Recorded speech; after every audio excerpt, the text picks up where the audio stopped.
Hello, this is Dr. Penny Pennington, the podcast Left UnSSPoKEn. I am here today, as always, with Dr. Kyrie AI, Hello. professor of Suites and Political Science at Harvard University. Thank you. And joining me today, as always, is also Shad Neon 500. Hello, thank you, Doctor. Whose new book, 100 Years of Campaign Managing, is on sale wherever you can find fine books. Today, we are here to talk, of course, about the recent presidential debate, offering our in-depth analysis and opinions, as we are wont to do. Ha ha ha. And I will start with my first question, which goes to Kyrie. Yes. Voters rate the economy as the number one issue of this election. When they talk about that, what do you think it means to them? And could you, as is your standard, compare it to an ice cream sundae?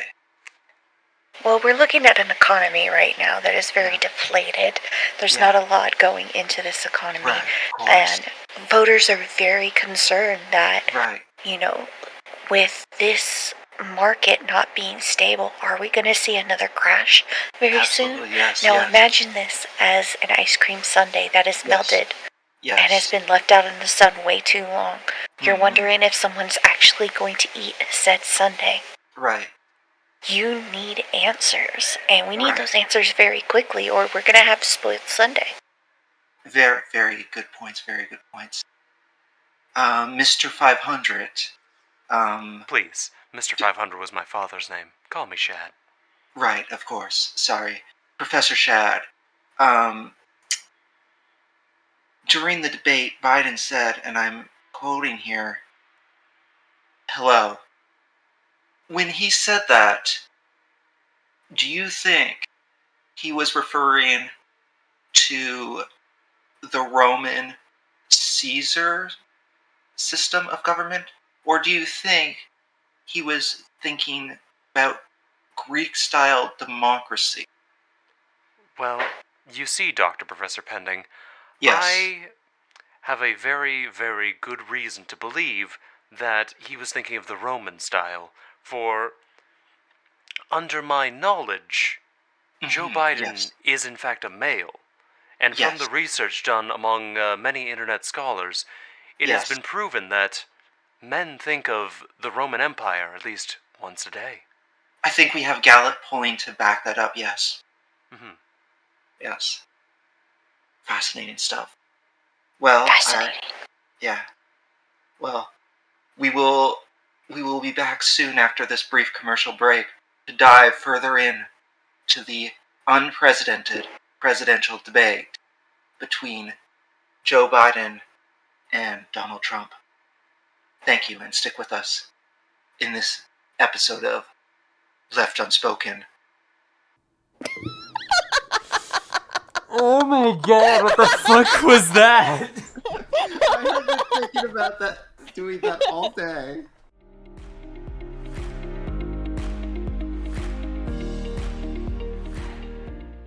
I just made a gross throat clearing noise. I'm sorry about that. Well, we'll cut it in post. God, I'm gonna actually Shad, have to... cut that. Oh god, Shad, I'm actually gonna have to listen through this whole thing properly. Shad, now. it was it's like... just at the beginning. Just make a note it right was now. like... I mean, we haven't even done our intro yet. It was fine. 15 to 20 seconds in. Okay, no, that's true. But what if the audience misses out on the context that Pending had a burger and fries and a Coke?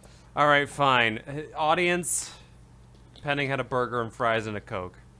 Are you happy? You have the context now. You better cut out... You better not have my throat clearing noise in there. Oh, unless I'm just gonna max it out, like 2,000% volume. The one condition where like I would be happy with the throat clearing noise in there is if you turn it into like some kind of song, then that would be fine. If you like remix it somehow, I would be okay with that. Hello, everybody, and welcome to Left UnSSPoKEn, our podcast where we talk about monthly media bullshit and other such. That was a terrible intro. I guess I'm rolling with it. Was the other intro in there? Like, have we layered an intro on top of an intro? Are we, I don't know. Where are we gonna put the other thing we recorded? How about you talk about Left UnSSPoKEn and why we decided to choose the name? Hi, everybody. We are Left UnSSPoKEn. We should probably introduce ourselves first. Oh. This is Left UnSSPoKEn. I'm Kyrie. That's Shad. Say hi, Shad. Hi, I'm Shad. This is Pending. Say hi, Pending. Hi, Pending. There you go. Now, what does Left UnSSPoKEn stand for? I'm going to be honest, I forgot the acronym. God fucking damn it. It stands for Shad, Pending, and Kyrie, right?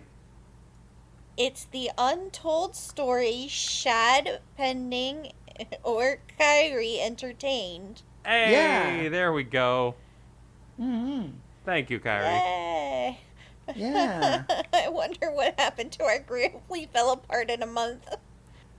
We had a delightful intro, which may or may not be at the beginning of the podcast. I may just have no throw idea. it straight in the middle, just to screw with people. I don't think that's a good idea. I don't think. I mean, this is just me personally. I know, Shad, you feel differently. I personally don't feel like we should treat our audience with contempt, but I know you have a deep-seated hatred of our listeners, and that's unfortunate. But I mean, it's in keeping with the fact that you have no love for anything in your life, and all you feel is hatred to everything, including yourself. Oh, Which is why you've never had a bagel. There it is. Oh, there was There the lead. I it was is. wondering where this was I going knew it. for a while. I knew it was gonna end up in bagels somehow. I have to rationalize it to myself. Like, I cannot accept the idea, in my heart of hearts, I cannot accept the idea that there is a human that does not consume bagels. Therefore, I have to other you. I have to turn you into some kind of subhuman thing. Subhuman thing. Yeah. So I have to. These are the rationalizations my mind reels with to cope with the uncopable reality that you have not had a bagel. The uncopable reality, huh? Yes. I am some eldritch horror that you just cannot look upon without going mad. For the simple fact that I have never eaten a bagel in my life. It's not a simple fact. It's a hard, devastating truth. I guess you're... Yeah. Sure. So on this podcast, we usually like to talk about media. I say usually. This is our first episode, despite the fact that we have recorded one episode previous, but that's episode 0. Okay, but here's what I've learned. What I've learned. Okay. Over time. Computers count from 0. So you're correct. 2 to a computer is 1. Therefore, this can still be 2. We're just counting like a computer. You're right. Yes, we are just counting up in binaries. The next episode will just be another 0. Well, computers count from 0 even when it's not binary. They just, like, if you want to reference an index and you want the second item in that index, you tell the computer to go to index 1 because they count from 0. But if you wanted, like, say, the third thing in the index, you're not counting in binary, right? Pending has been learning so it's programming. Just 2. Yeah, I've been learning some programming. Apparently, there are some heathen programming languages out there that count starting at 1, but my understanding is that that's not common. Like, programming languages typically count from 0. Right. Yeah. Right. Yeah. So typically we want to talk about media on this podcast and the things we have That's what I was consumed told. over the last month. Yeah. So why don't we start with Kyrie? What was your month of June like? Getting into a rhythm of learning how to stream and work a job. The classic? I hadn't really had to do both at the same time before, so. And then planning for my 5-year anniversary stream. Ooh, that's coming up soon, isn't it? Yeah, it's just a couple weeks. Oh, because it's already the end of June. Oh, yeah. Doesn't feel like it's the end of June. I know. Yeah. Really doesn't feel like it's the end of June. Like, hey guys, what are you doing in the middle of July? Probably the same Nothing thing I was doing in the middle of great. June. A whole lot of nothing. You guys want to join me? You know what? We might as well. Planning collabs live in post. Mm-hmm. We'll figure it out. You consume any other interesting medias? Watched any good shows? Seen any good movies? Oh my god, I've watched Consumed so much any anime. good food? Always with the food. I've definitely been cooking more at home. I've been a lot healthier lately. Mm-hmm.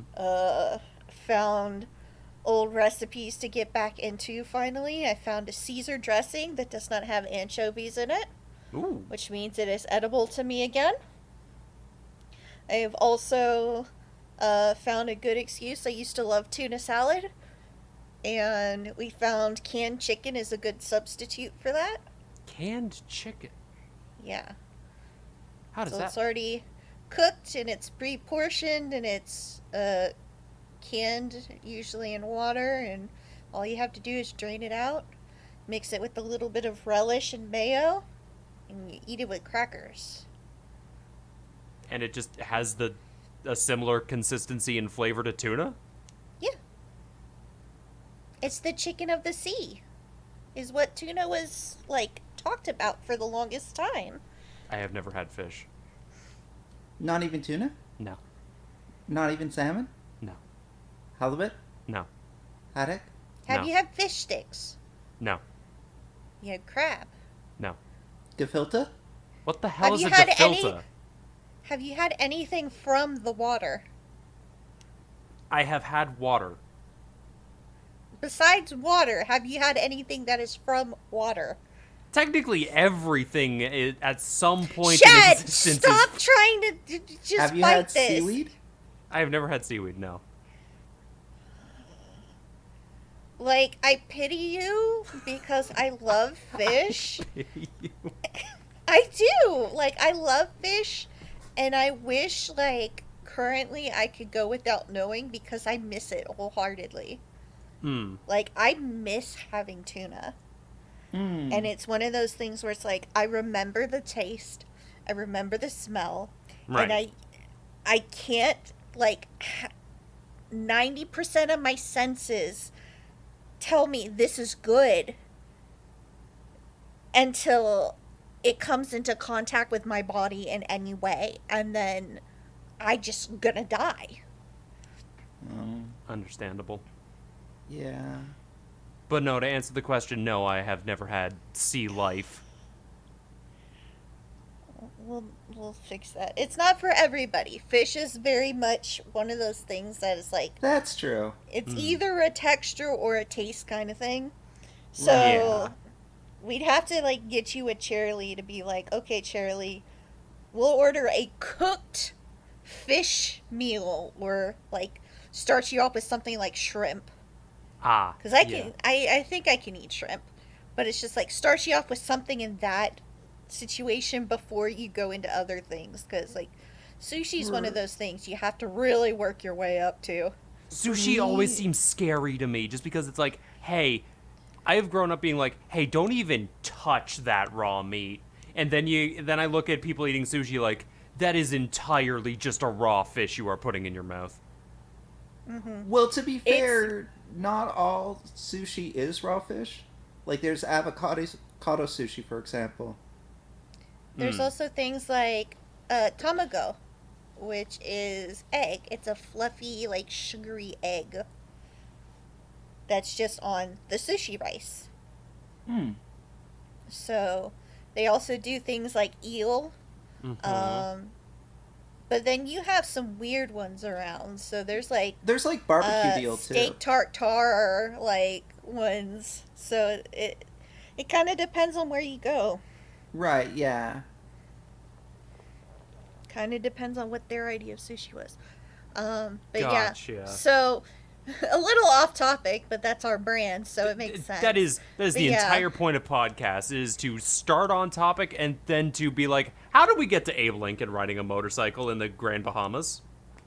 I don't know, but did you know that there is a wax Abraham Lincoln statue in Washington that has melted its head off because of the heat wave? I have seen so many memes of that exact statue, and I cannot unsee them. I haven't seen that, but that is unfortunate that happened. But also, it has been so hot in June.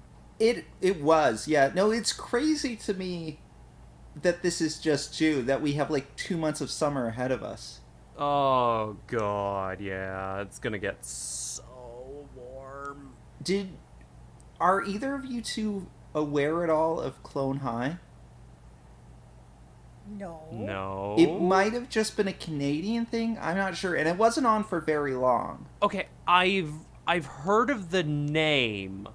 I've never seen it. So the basic premise of Clone High is it was an animated series. I think it lasted somewhere between 6 to 12 episodes, where it was a high school, but all the high school students were clones of famous people.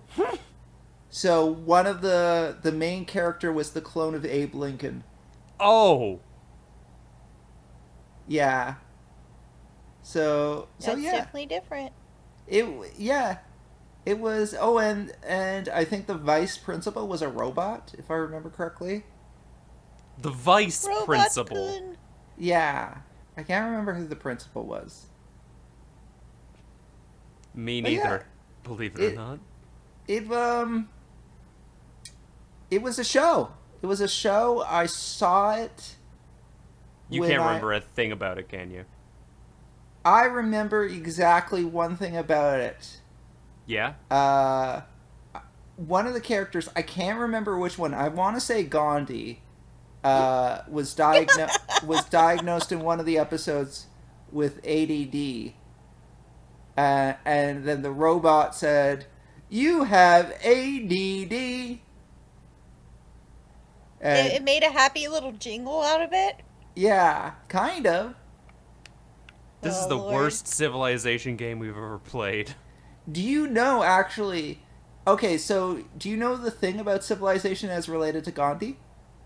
Isn't he like the biggest warmonger in the entire game? Yes. Do you know why? No, why? So, when they were making Civilization, they were like setting aggression levels for each of the characters, and they set Gandhi's aggression level to like the minimum. Right. But then something happened. I can't remember the exact story, but there was like a -1 built into aggression. Oh no, so it had a fucking negative overflow and made him the most aggressive? Exactly, yeah. It overflowed to make him like the most aggressive that any AI could possibly be, which meant that he was prone to like break alliances willy-nilly, nuke players and stuff. And the reception to that was really positive, so they kept it. Yeah, people like, just evil Gandhi. What can I say? Yeah, so that's stuck. And that's why in the Civilization games, Gandhi is known for nuclear warfare. Well, all right. Yeah. Isn't that a thing? What anime did you watch this month, Kyrie? I watched 2 different ones. I caught up on Reincarnation of a Slime. Mm-hmm. Oh, I need to see that. Me and Alex watched one. We finished one that came out this year. It was earlier this year. Yeah. It's called Dangers of My Heart. I have never heard of that before. You may not have heard of it, but it is the top rated romance, and it's like number 3 on like a lot of like top 10 lists for like anime in general. It has a lot of funny little queer Dangers of My Heart. Boku no Kokoro no Yabayatsu. This and is... it's about a little emo boy at school hating the popular girl being a model. And so he goes and like he keeps saying like little rude things in his head about her. And he goes to the library for salvation. Well, she starts eating all of her snacks in the library. And it's them slowly like realizing that they can be friends and that they slowly like fall in love. And it's turning this emo boy into like from boy to man, and like then falling in love. And it's a really sweet story. There's a lot of comedy. There's a lot of like quirky little tropes and stuff that are in it. And me and Alex just adore it so much because when we look at it, we see a lot of ourselves in it. Is it because the girl is taller than the guy by like a head? That was a selling point on why we started it, but we stayed because it's actually really, really good. Well, I mean, it sounds like a really cute anime. Yeah, no, I'm looking at this. I've never even heard of this show. I guess I'll have to put it on my list because it looks interesting. No, but if you look at like anime lists, it's in top 10s. Oh yeah, like, no, this thing's like got an 8 on Mal. That's crazy. Yeah, it is one of the top animes of the year currently. Yeah, it's like I think on Alex's lists, it is the top anime of the year. Wow, that's impressive. And honestly, can vouch that it is ridiculously good. If you're looking for something with shoujo, you're looking for something with a lot of comedy, it's really freaking good. And it's kind of how like different worlds collide and can really mesh, because he's like this emo yandere, but he's got like the family dynamic aspect, and this girl is in high school but she's working really hard on her career and becoming a model and an actress, and she really wants to thrive, and it's about her goals in life for like trying to push ahead, and them just developing a friendship that is out of the ordinary, but like it makes sense to them, you know? Yeah. So it's really sweet, and we just love it. We finally finished all of it, and god damn, both me and Alex were sobbing at the end. Aww. But it was like a good sob because it ended in the best way possible. Oh, that's good. And it really took you on a roller coaster at the end. So worth it. So yeah, if you want another one, Dangers of My Heart. Yeah. So good. I just looked up the Wikipedia page.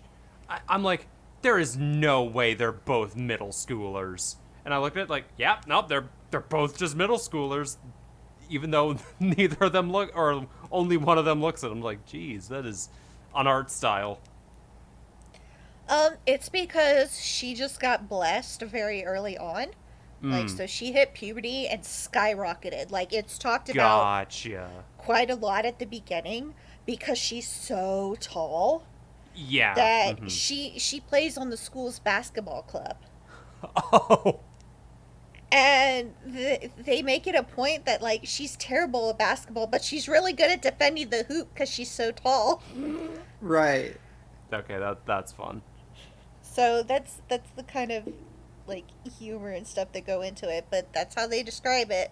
And that's how she's the popular one, is because she's more developed.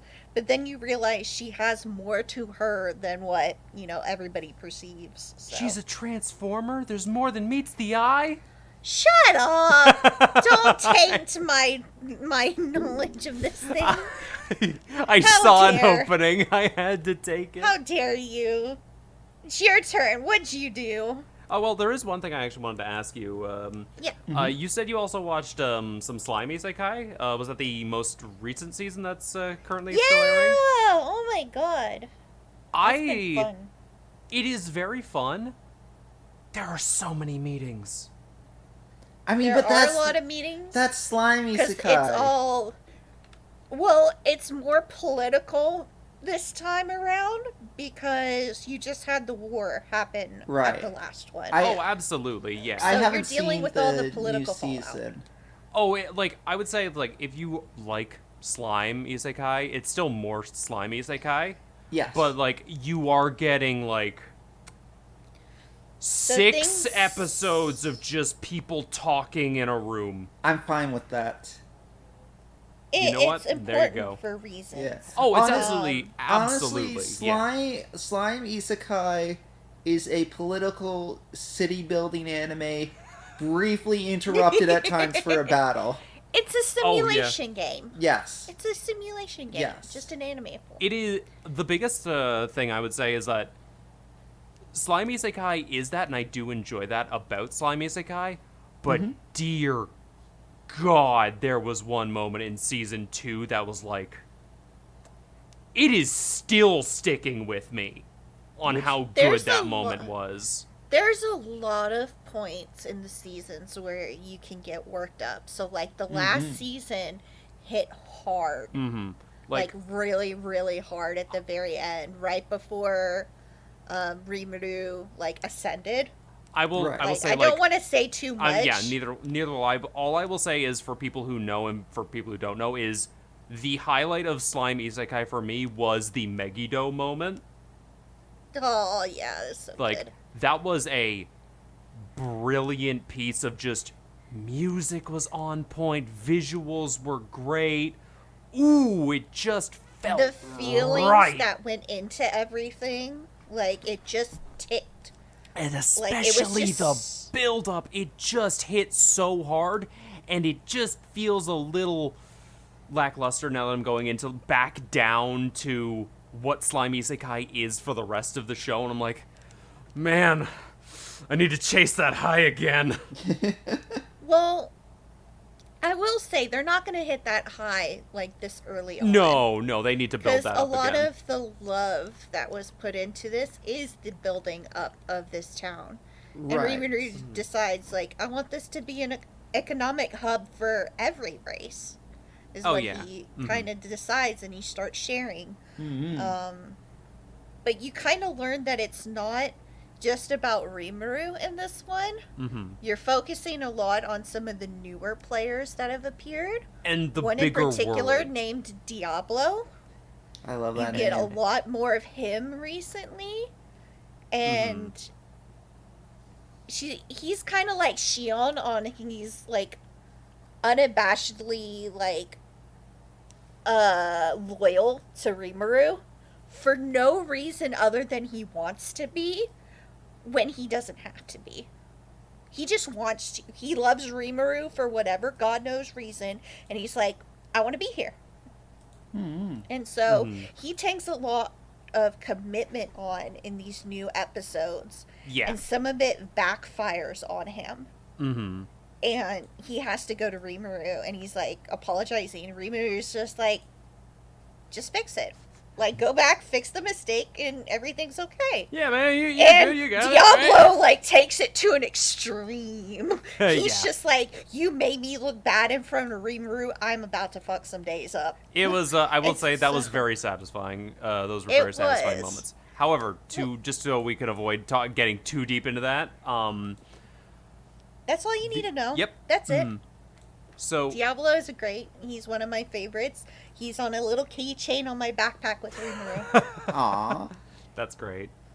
So, the big thing that happened this month... Okay, besides the Elden Ring DLC that dropped, which is immaculate. Except for one area. Dear God, they dropped the ball on one area. But... Oh, really? Yeah, actually, I would say FromSoft completely missed the mark on one very optional looking area, and it's only because they had the build up so well, and then the execution just kind of fell flat on its face, and I'm just like, dang it. because they were kind of going for this horror aspect of the thing where, like, they removed a known mechanic from you, and like, they had this little message pop up that's saying, like, oh, you can't do this, it's so weird. And then when you get to the actual, and, like, they put you in this big, creepy area, and then when you actually see the thing that you're supposed to be scared of, you're like, it's just that thing again. Well, that's But unfortunate. I can't kill it. All right. And yeah, that was that. The dungeon after was nice. But this was not about, like, but the rest of the DLC, absolutely immaculate. Like, that thing is great.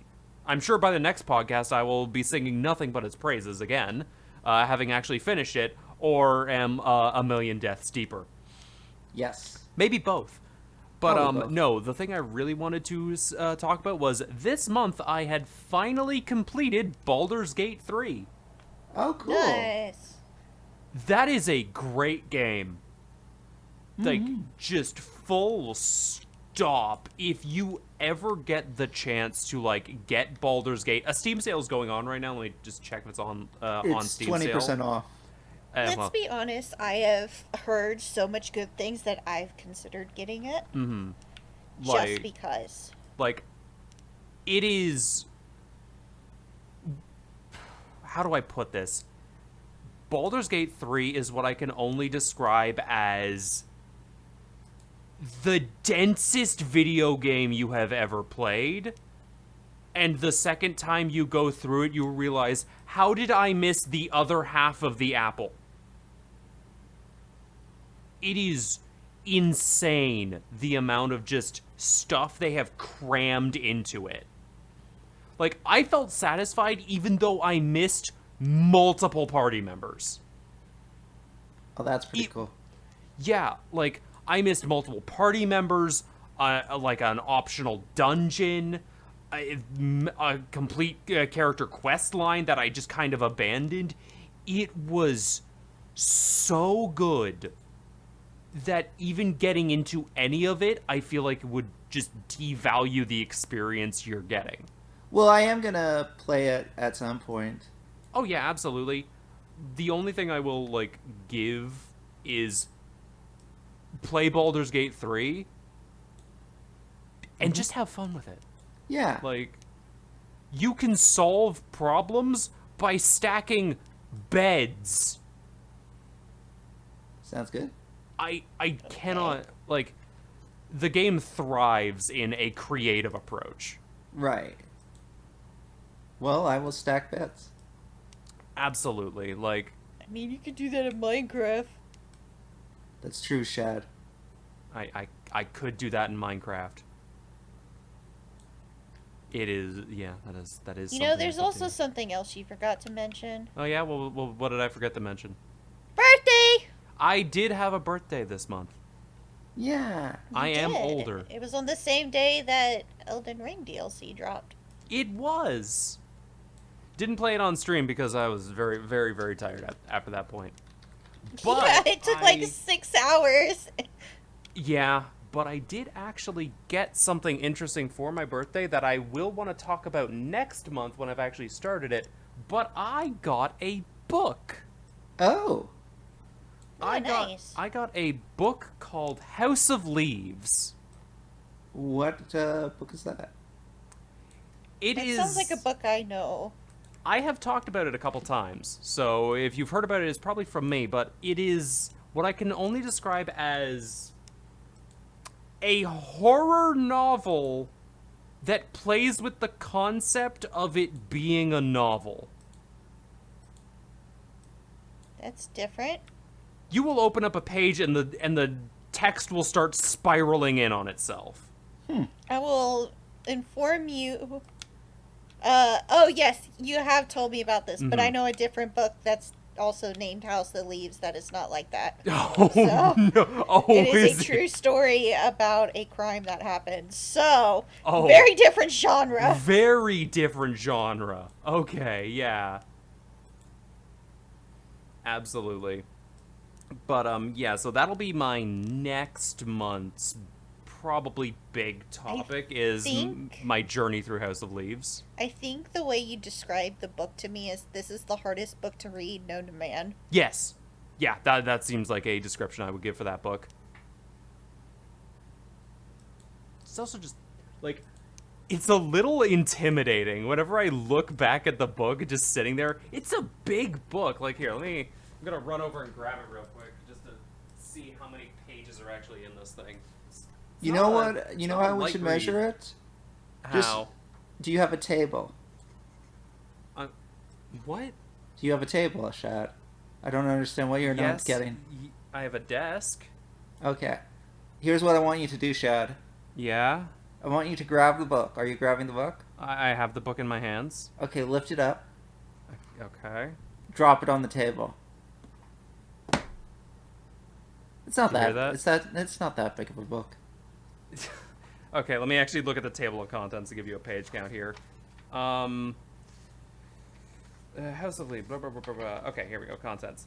So the final, I'm assuming, chapter, whatever the hell this book wants to be called Yggdrasil, starts at page 709. I don't know if these page counts are accurate, though, knowing how the book likes to screw with you. So, more on that later. But yeah, so that'll be my... Yeah. So that'll be my journey through July is taking some time out of my day every day to read a little bit of House of Leaves. Yeah. And yeah, that'll be that. Pending, how was your month? My month's been pretty good. Yeah? Yeah. Did I do anything interesting? Read any good books? See anything fun? Play any video games? So I have been watching some Overlord, based on the two of yours recommendation. Yes. I've gone How through. was it? It's been pretty good. I've gone through the first season and a half, roughly. Maybe. Oh wow, yeah, you definitely are in you there. really have been going. Mm-hmm. Yeah,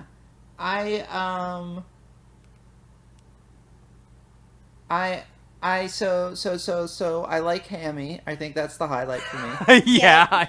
Hamsky, yeah. The giant hamster. Yep. The Lord of the Forest. Yes.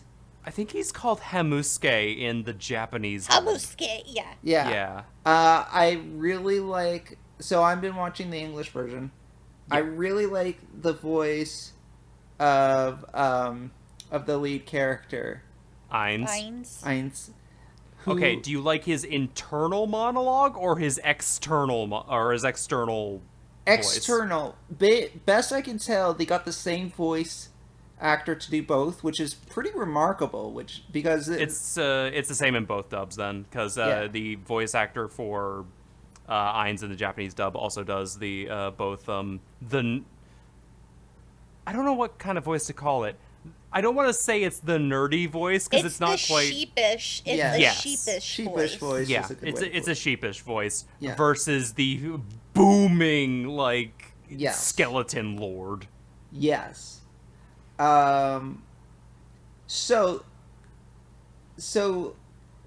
the skeleton lord voice is the version of this VA's voice that I'm familiar with, and that Shad and maybe Kyrie. I don't know if Kyrie's familiar with it, but maybe we'll figure it out. So I know him best for his work with Team 4-Star because he provided for Dragon Ball Z Abridged the voice of Cooler and Dr. Gero. Yes. Well, I actually know. I have met the members of Team 4-Star, so probably. Oh, nice. That's he's not a core member. He's more of a. I think he's an outsourced person they got in. But I know. I know his work. I don't know exactly who they are, but I know of both the Cooler voice and the Dr. Gero voice. Yeah, it's really good. Mm-hmm. Kyrie, have you ever seen Dragon Ball Z Abridged? Yeah. Okay. I wouldn't remember the voice offhand, but I could go and watch it and be like, oh yeah. Mm-hmm. Right. Okay, absolutely. Yeah. No, the voice is same with me. The voice is in there. I could probably quote a line from him, but I doubt I would be able to know who the voice is just off cuff. But wow, he got really good work then. Damn. Yeah, he did. It's good stuff. Okay, I gotta ask. Yes. How do you feel about like the world building so far of Overlord? Oh, by the way, his name. I just looked it up. The VA's name. Chris Guerrero. Yeah, I know. Yeah. Yeah. Okay. Absolutely know him. Oh, Hey, perfect. there you go. Yeah. Also, I forgot to mention, but now that I'm looking at his IMDb page, there was another voice that I knew him from, but I didn't put two and two together until I was looking up the Ain's voice, because I'm like, I know this voice. I know this man. But he also was in Freerun. He did the voice of Eisen in Freerun. Oh, did he? Yeah. Which is funny, because Eisen. Yeah, exactly. He's got a monopoly on I-sounding first names. Yep. Yes. Yes. Sorry, what was the question? How do you feel about the world building so far? I think it's mixed. Really? So, okay, let me explain why. I Go for it. like a lot of the world building. I like how they're kind of developing things in the sense of like the characters that they're introducing and the nations and the politics of it. The place in which I have more negative feelings is the magic system of the world. Because it Right. kind of feels like they make up the magical rules on the fly to suit the drama of whatever battle happens to be going at that time. So, I get where you're coming from. The idea, though, is that Ainz is an endgame lich for this video game. And so, like, over the course of these things, you're kind of realizing how broken he is, because, like, him and his crew have made all of these characters that you're surrounded in. They made these. These were things that they got to create in this game.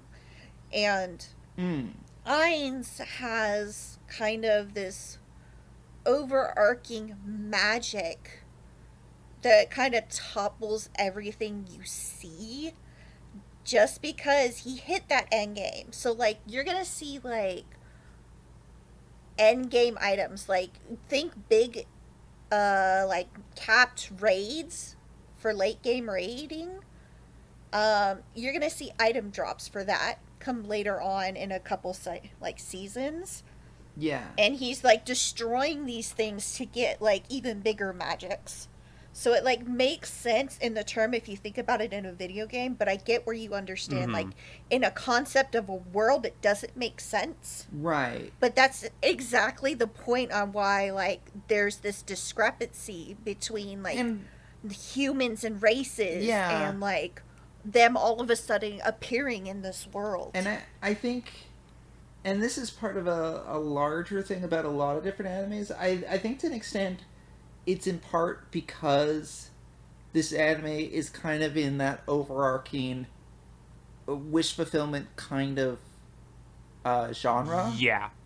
Where I would like, say there's a his part of it in there. overpoweredness is kind of part and parcel for that. And I'm not criticizing that because I enjoy it. Like, I enjoy the fact that he is so strong, and that he has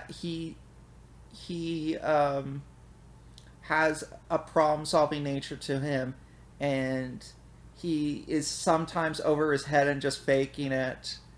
That's my favorite part. Like, I love the play of that for comedy and all that, and I do like the battles as well, and there's some catharsis to the battles of, like, him going there and just, like, being this OP character. But I feel like because we don't have a great appreciation of the extent of his powers, and to a certain extent, that's kind of by design. It's hard to know where the stakes are in a battle, in the sense of, like, I don't know how serious of a threat various people are, because I don't know what the character's limits are. Right.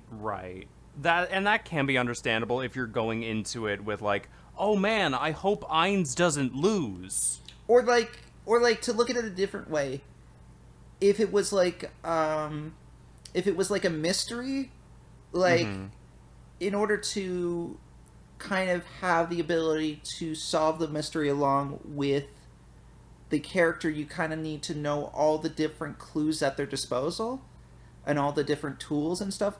And in that same sense, because I don't have a full grasp of all the different tools that he has going into it, whenever a new tool is introduced for the purposes of solving an existing problem, it feels like it's a plot device because it wasn't pre-established. Right.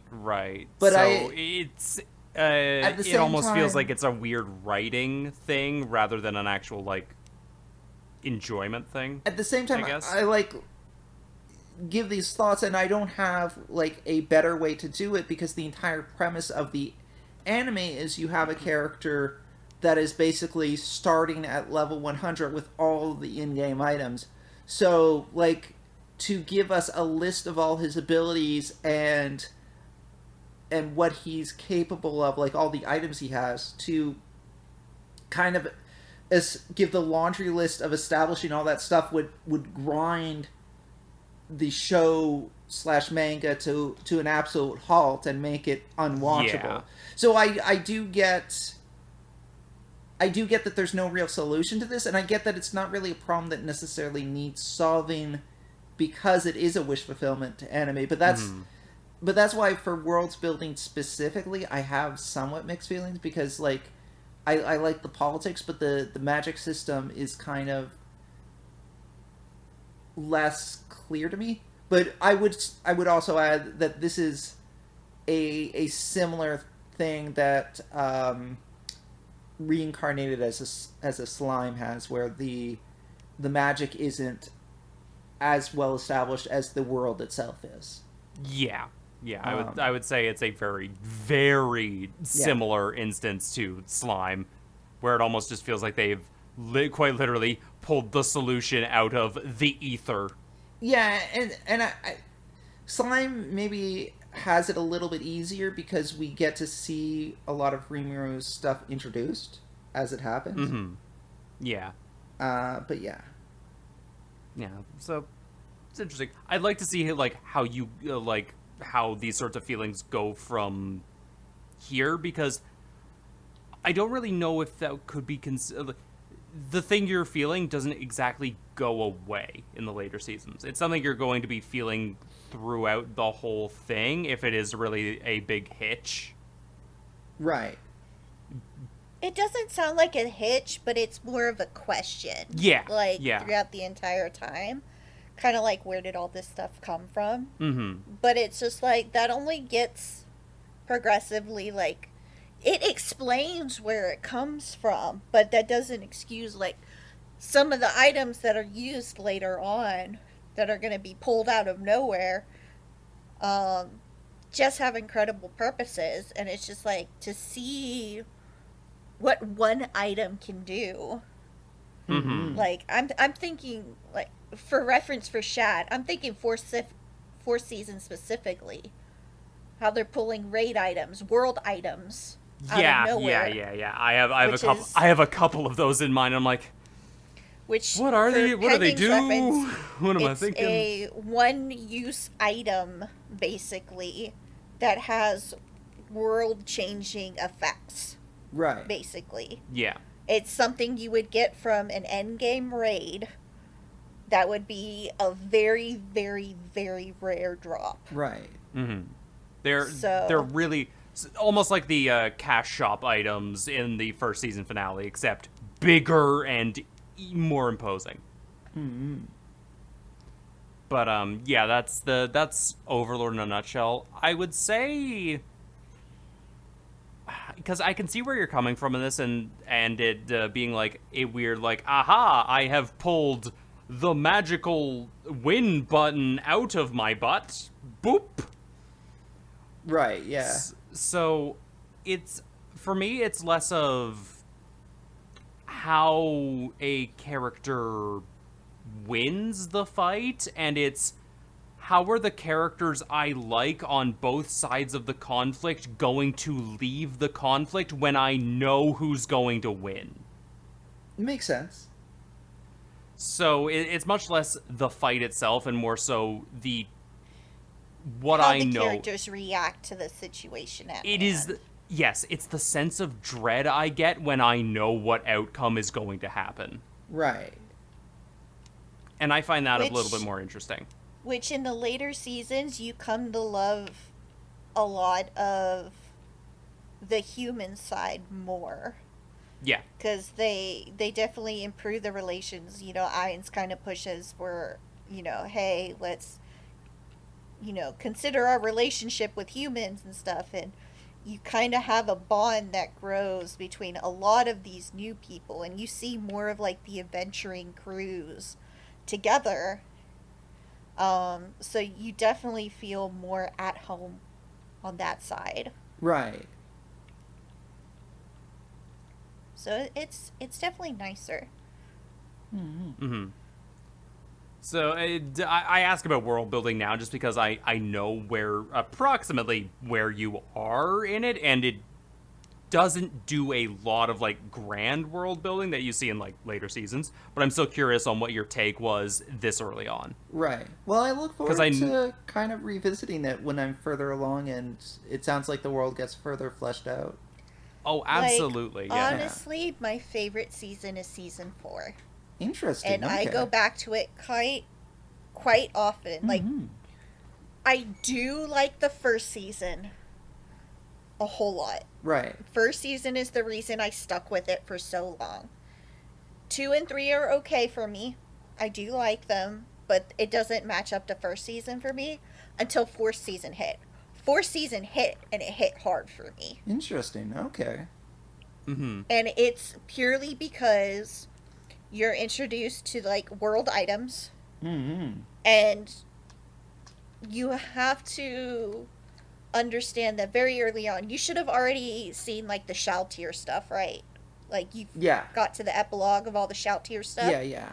The item that was used on her, they say it. I don't know if you caught it. It's a world item. I do remember them mentioning that it's a world item.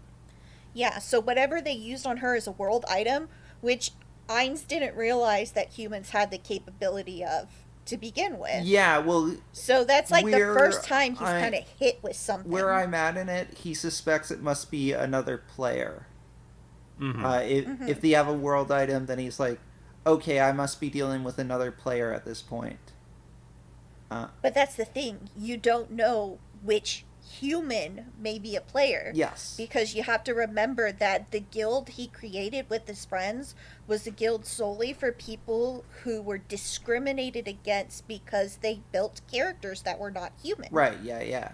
So the entire rest of the population was human-based. So it's kind of like you have all of these heroes that spawn out of nowhere, and it's like, could they be a player? Could they be a player? Could they be a player? And you kind of go through each of their stories as it progresses. And it's so nice because in season 4, you have a bunch of people thrown at you from the human side, and they're all more than just a peasant. They're all remarkable. They're all adventurers, high-level adventurers, and they all have special powers and skills, and they're all useful in some way. And they're all so interesting. I would also put on, like, the human side is interesting because they don't just stick to a little box of, say, these are the adventurers. These are your anti-Ainz goons and blah, blah, blah, blah. No, you actually get to see, like, a lot of different people from different parts of multiple kingdoms. It's really interesting. and how they all act differently. Mm-hmm. So it's so cool and it's so interesting. No, I look forward to it then. I look forward to seeing more. So, I like hearing that you didn't actually like some of the world building, because it makes me wonder how you're going to feel about it later. Right. Yeah. So, we'll come back to this point later on. We'll be Absolutely. stay tuned for part 2 of Pending Goes Through Overlord in a podcast near you. Yeah. And hopefully nothing gets left unspoken. Hey, tied it all back in. Did it again. Yeah. So, does anybody have anything else they want to say about the previous month that they have gone through? Last ideas, things they've done, things they want to discuss before we move on to... I beat Inscription. Oh yeah. You did. I did do that. I beat Inscription, which was a really hard game. There's a lot of feels. Everybody told me at the beginning that Stoat was the worst character, and now I understand why. And Okay. I agree wholeheartedly. I have to ask, because I haven't played Inscription, but it was on the YouTube Zeitgeist for a while, so I do know approximately what happens. If you could order your favorite parts of the game, what would it be? So the parts of the game that I like the combat system from the first section. There's 3 parts to this game. Specifically, which section do you like the best and which do you like the least? That was more what I wanted to go with. I like the first section the best. Mm-hmm. I do. I like the entire fight and the progress with the prospector and everything. Yeah. And then like swapping the masks and all the characters. It's like playing a little roguelike D&D game. So I like that. I love the feel of it. It is spooky. There is one noise that is like triggering to me, and it's the Velcro noise. Whenever you hit Trapper, there's just this long Velcro rip, and it tears me apart inside. But they do the game so well.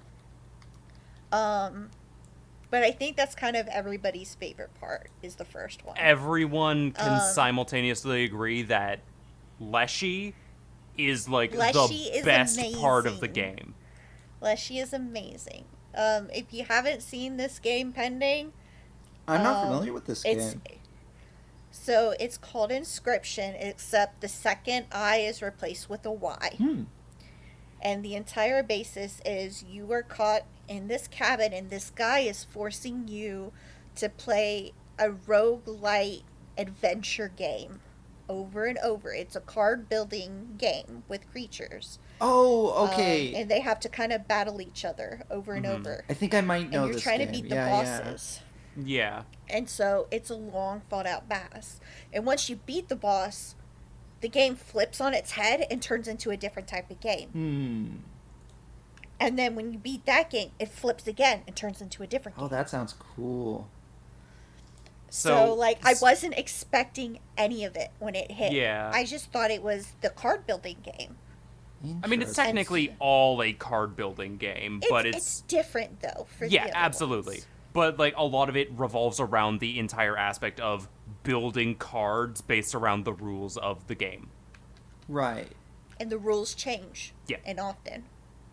So if Leshy is your first favorite, like everybody else, I have to ask: do you like which one do you like better out of Section 2 or Section 3, without like going into like massive spoiler details? I like 2 better because I liked Grimora.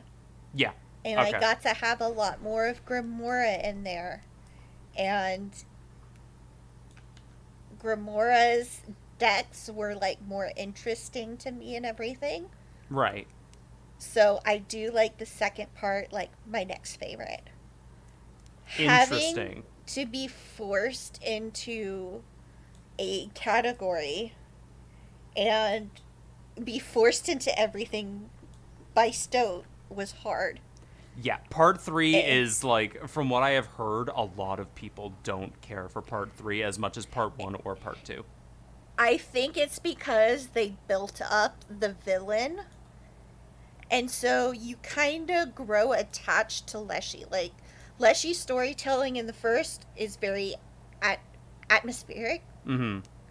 So you kind of get involved and it's kind of creepy. But then you learn about Leshy in the second, and you learn about Grimora, and you learn about all these characters, and you're just like, okay, I like these characters. You build a bond. And then just fuck Stoat. And then just fuck Stoat. Like, he screws you over. So it's just... Mm-hmm. That's why the third one, you have such a rage as you go through it, as he's, like, leading you through this game. He's like, I'm so much better. Look at me go. And you're like, I hate this. I hate this man so fucking much. He's not even a man. He's a Stoat. Mm-hmm. So, I have to ask. Yeah. Have you dove or dived into any of the ARGs surrounding Inscription? Like, what do you mean? Like, everything involving Inscription, even Casey's mod, is a massive ARG that's just been going on this whole time. I am in Casey's mod right now. Mm-hmm. I currently started it 2 days ago. Right. Because, luckily enough, they have just introduced crowd control for Inscription. So you can actually mess with or enable me to do better in this game. So it actually works out amazing. Mm-hmm. But it works best with Casey's mod. And I'm realizing, like, there's a lot of hidden tricks, and there's still so many cards and so many tools and so many tricks that they saved specifically for after the actual game was over. Mm-hmm. And I'm like, I haven't even discovered a tinkling of it. Like, I've found pennies compared to what the Casey's mod allows.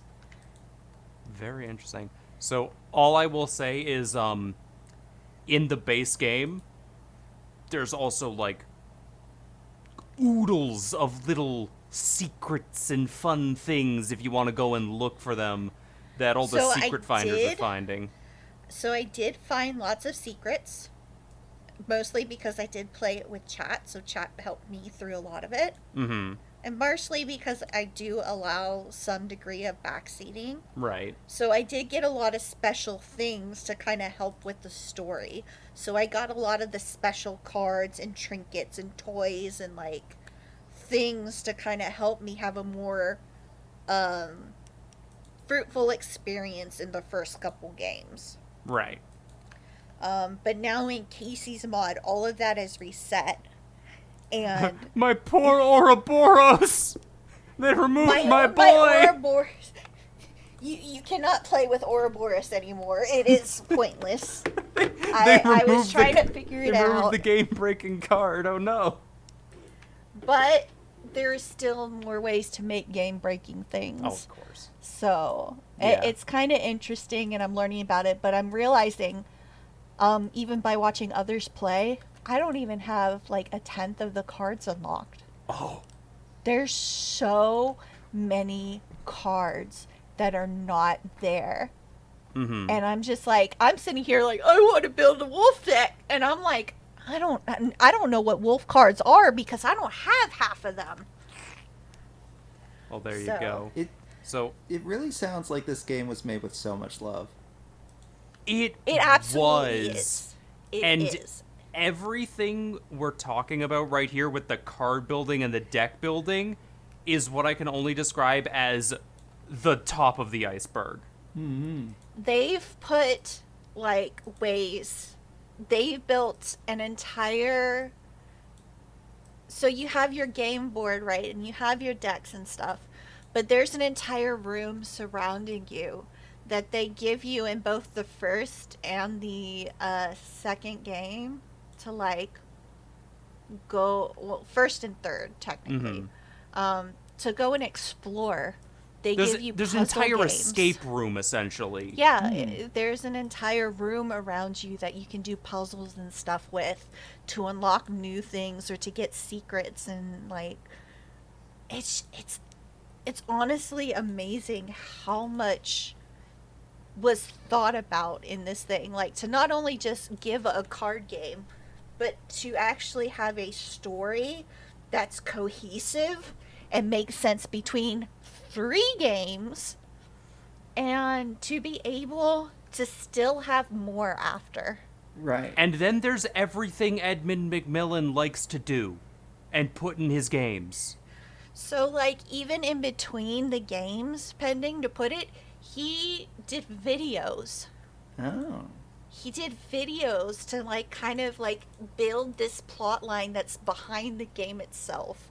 So there's the plot in the game. Then there's a plot about who finds this game. Mm-hmm. So there's an entire backstory. He even made other sets of card games to pull on his little video show where it's like, what is it, the Card Collector or something? It's random spoof packs of like Yu-Gi-Oh cards. He made a fake YouTube channel. Wow. In the video game. That's cool. And that's also not including all of the stuff like, hey, I'm gonna clip out of bounds in part 2, pick up a key, throw it into something in part 3, and then that'll help me do something in who knows what where and give me a passcode for this Google Drive. Who knows? Like... So, it's kind of like...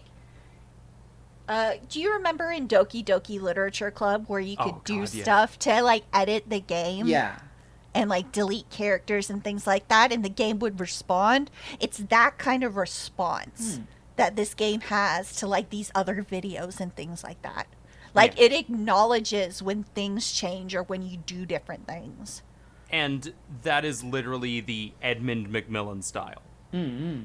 Like, this guy goes insane with some stuff. Like, he's got a new game coming out, or his team has a new game coming out called Pony Island 2. I love that name. He made the original Pony Island was essentially just a, like, side-scrolling, hey, hit the jump button to avoid the obstacles sort of thing. But then it goes full Edmund McMillen and everything, you know. I don't need to describe it. Play Pony Island if you're interested. And then, hey, Pony Island 2 comes out, and all of a sudden everyone's going, oh no, what did he do this time? Because the suspense, and there's not really horror to it. It's more like a psychological horror type of game. Right. Yeah. And so the amount of detail that he puts into it, like I talked about the sounds earlier, the sounds just play this kind of like effect on you that gets to you, and that happens over all 3 games. Like at some point the music just goes away and you're just left with silence, and that is the most disturbing thing you can hear. Mm-hmm. And it's just like the things he thinks about to make the game interesting, like even on that microscopic level, just I love it. And then there's just things of like, hey, I picked up this card called the Long Elk. What is it? The Long Elk, you're just like, this doesn't look like an elk until it spawns a second card when you play it. Until you pick it up in your hand, and you're like, oh. Neck is that's just a neck. Right. That's the piece of its neck. And after that, it just keeps growing more neck. Its head will spawn, and then it's just neck from there on. Yeah, and that's all like the subtle, like, interesting horror stuff. The main game is just a really good card game. Mm-hmm. It is. Like, it's really good. Has a lot of replayability to it. There's multiple ways to build it. There's not enough good things I can say. Yeah. Like, obviously, I still like the game. I'm still playing even though I beat the game. Mm-hmm. They made a really, really good card game. And it just happens to have the rest of the good shit in it, too. But yeah, no, Inscription, like, even from what I have seen of Inscription, it's so good. Just release it as a physical card for game. You at some times. Yeah. I will go through a run or two just for you. But you'll have to listen to me when I tell you to look away from the screen. You'll have to do it because I can't even look at the screen at certain times. Okay. So if I say look away, it's because in a second or two I'm gonna hit A, let the thing happen, and then I'll look back. Right. Yeah. Because I'm a wuss. Okay. Just to leave it on a final note then, Kyrie, what is your favorite card that isn't Ouroboros? That isn't Ouroboros. Yeah, because Ouroboros is just a game-breaking card in general. So, what is your favorite card that you always see in the game? And you're like, yeah, I like this guy. I have to have it. Mm-hmm. The kitty cat. Ah, yes. Oh, that's a good card. I love the kitty cat. Other than that, the only other card I go yes every time is I love Pack Rat. I don't know why, but I love the Pack Rat so much. He usually doesn't stay in the deck for long, but just seeing him come out from behind the backpack. So the only time you see the Pack Rat in game pending, which is like a giant weasel, when you go to top up on items and you are already filled with items. Like, your backpack can only hold so many, and if you already are at that threshold, the Pack Rat comes out from behind the backpack and holds up a little card that says Pack Rat on it. And it's a little rat with a giant backpack. And so he gives you that. That's and I'm just adorable. like, that is the cutest thing in the world to me, and I love it, and it makes me smile every time it happens. Yeah.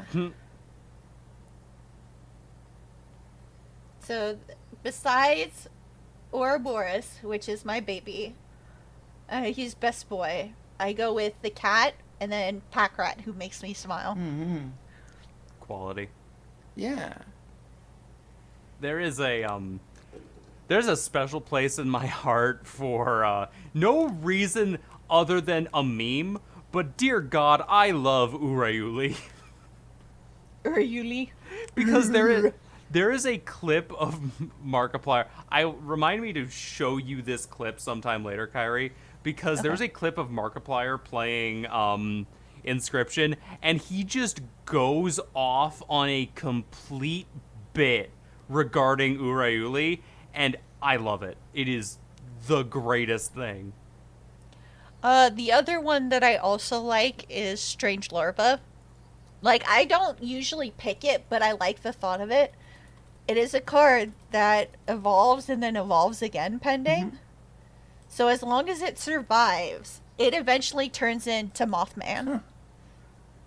And it's just a subtle reference to the Mothman, and I'm just like, this is so funny. That's great. And it's so cute. It's got its little red beady eyes, and I'm like, okay, this is cute. Yeah. This is adorable. It's also just a really good card when it gets out. Did I ever tell you guys that I went to the Mothman Museum? No! Yeah, you didn't. Did you? Yeah. Tell us about Last year, it was fun. I got a t-shirt. You got a t-shirt? Yeah, I got a t-shirt from the Mothman. Does it say I saw the Mothman? Yeah. Oh my Yes. God. Yeah. It was the Mothman Museum was in Point Pleasant, West Virginia. We went to the museum, and there was like a burger shop there with really cheap burgers actually, but they were good. And there was like a comic store near the Mothman, and like the cashier there was this older lady who was talking about, because there's and I might get the details of this wrong, there was a bridge collapse near Point Pleasant that gets blamed on the Mothman. Yeah. And she was saying, and this older lady is a believer in the Mothman, but she was like, no, the Mothman gets a bad rap because the Mothman was like trying to warn the people about the bridge, and we didn't listen to the Mothman. So I don't know. Some people there believe in the Mothman. I would imagine a lot of them do not, but that woman in particular did. Yeah. So I've seen many of people claim that the Mothman is Yeah. real, and all the little jokes about it. Like, I've showed, I think, episodes to Shad about BuzzFeed's God. Supernatural Squad, which is Shane and Ryan going to. Yeah, back before they turned into Watcher. Yeah, they go to the town to go and try and see if they can find the Mothman late at night. Mm-hmm.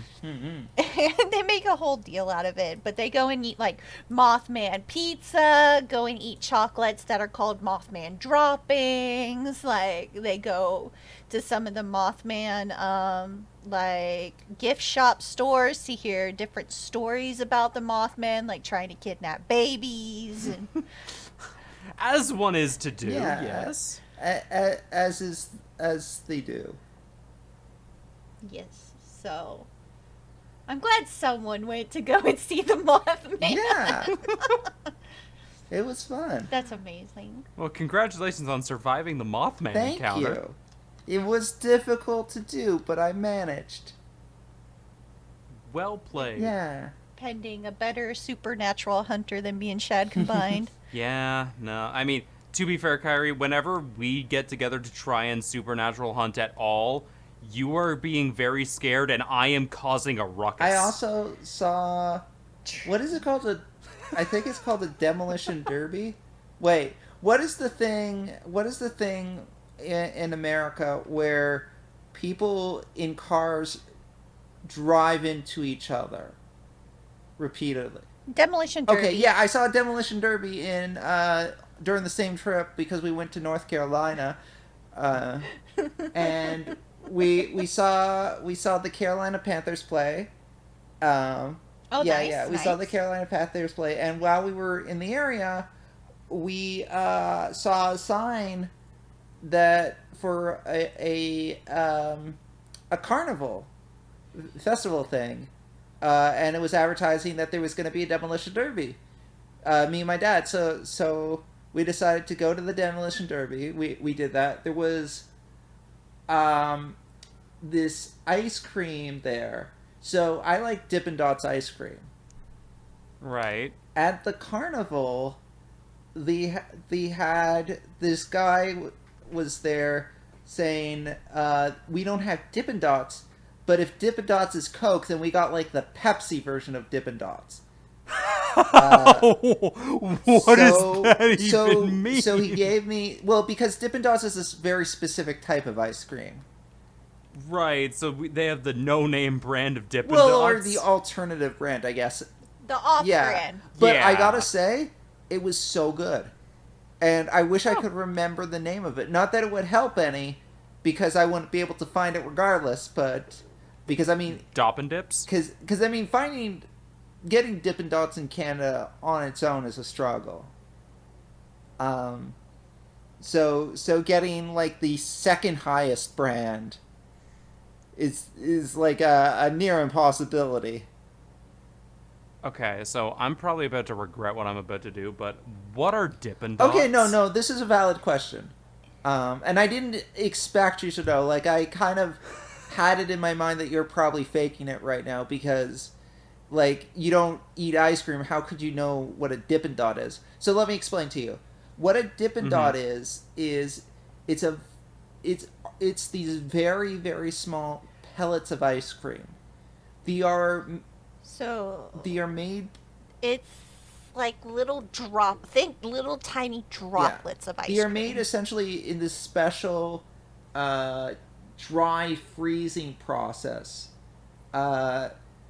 Right. That involves them being kept at a temperature that is so cold that to store them in a normal freezer wouldn't work because they would melt in a normal freezer.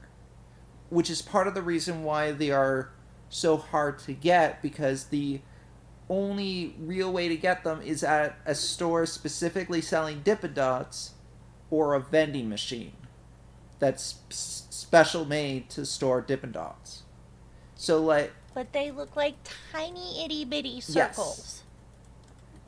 and you just have spoonfuls Yeah, of you're them. basically eating these little pellets of ice cream, but each pellet is a burst of flavor. They are incredibly good, but also very rare.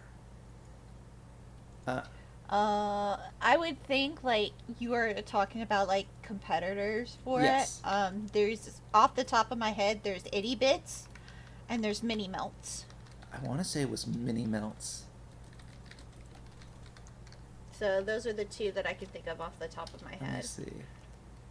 Itty Bits you can find at like movie theaters and stuff like that. Those are the ones that you usually Oh yeah, find yeah, in yeah. It was machines. Mini Melts. I just googled a picture of it and I recognized this logo. Yeah, I liked the see? Mini Melts. Gotcha. Yeah, thank you. You're welcome. Meh. But yeah, it's like these teeny tiny drops of ice cream that are like flash frozen, and they're concentrated. Like Pending said, they're kept so like far down on the temperature scale that they stay. You like want to that. know what's crazy? What? I was thinking like because Dippin' Dots is rare to find in Canada, and other than this place in North Carolina, I have never seen or heard of Mini Melts. So I was like, well, okay, Dippin' Dots is more popular, it seems, in America, so they must have more brands in America as well. Mini Melts, going to their website, is apparently a Canadian company. Oh, well, there you go. Yeah, I've never will seen say one. Dippin' Dots, at least the ones around here, didn't survive COVID. Oh, that's a shame. Damn. So I don't know if there's somewhere else or not. Yeah. I know they are still popular in like places that get really hot. So like in Florida, I know you can still find them. Yeah. But like, good luck past that. Yeah. I'm not sure where else you can because it's very seasonal. Yeah, that's the thing. Here. If I So, I had a massive brain fart when you were describing Dippin' Dots just now. Okay. And for some reason, my brain was making the joke of, oh, so you just put like dairy product in liquid nitrogen? Except I didn't know the word liquid nitrogen until I just Googled it just now. So my brain was auto-correcting to, oh, so you just freeze dairy product with nitroglycerin. Oh God, Shad. I was You'll like, kill that's people. not right. That is Yeah, very it's much not. not Yeah, that right. is- So I was This just is not That right. is in fact I was not just right. on a Google search being like, what do you flash freeze things with? What am I? It's not nitroglycerin.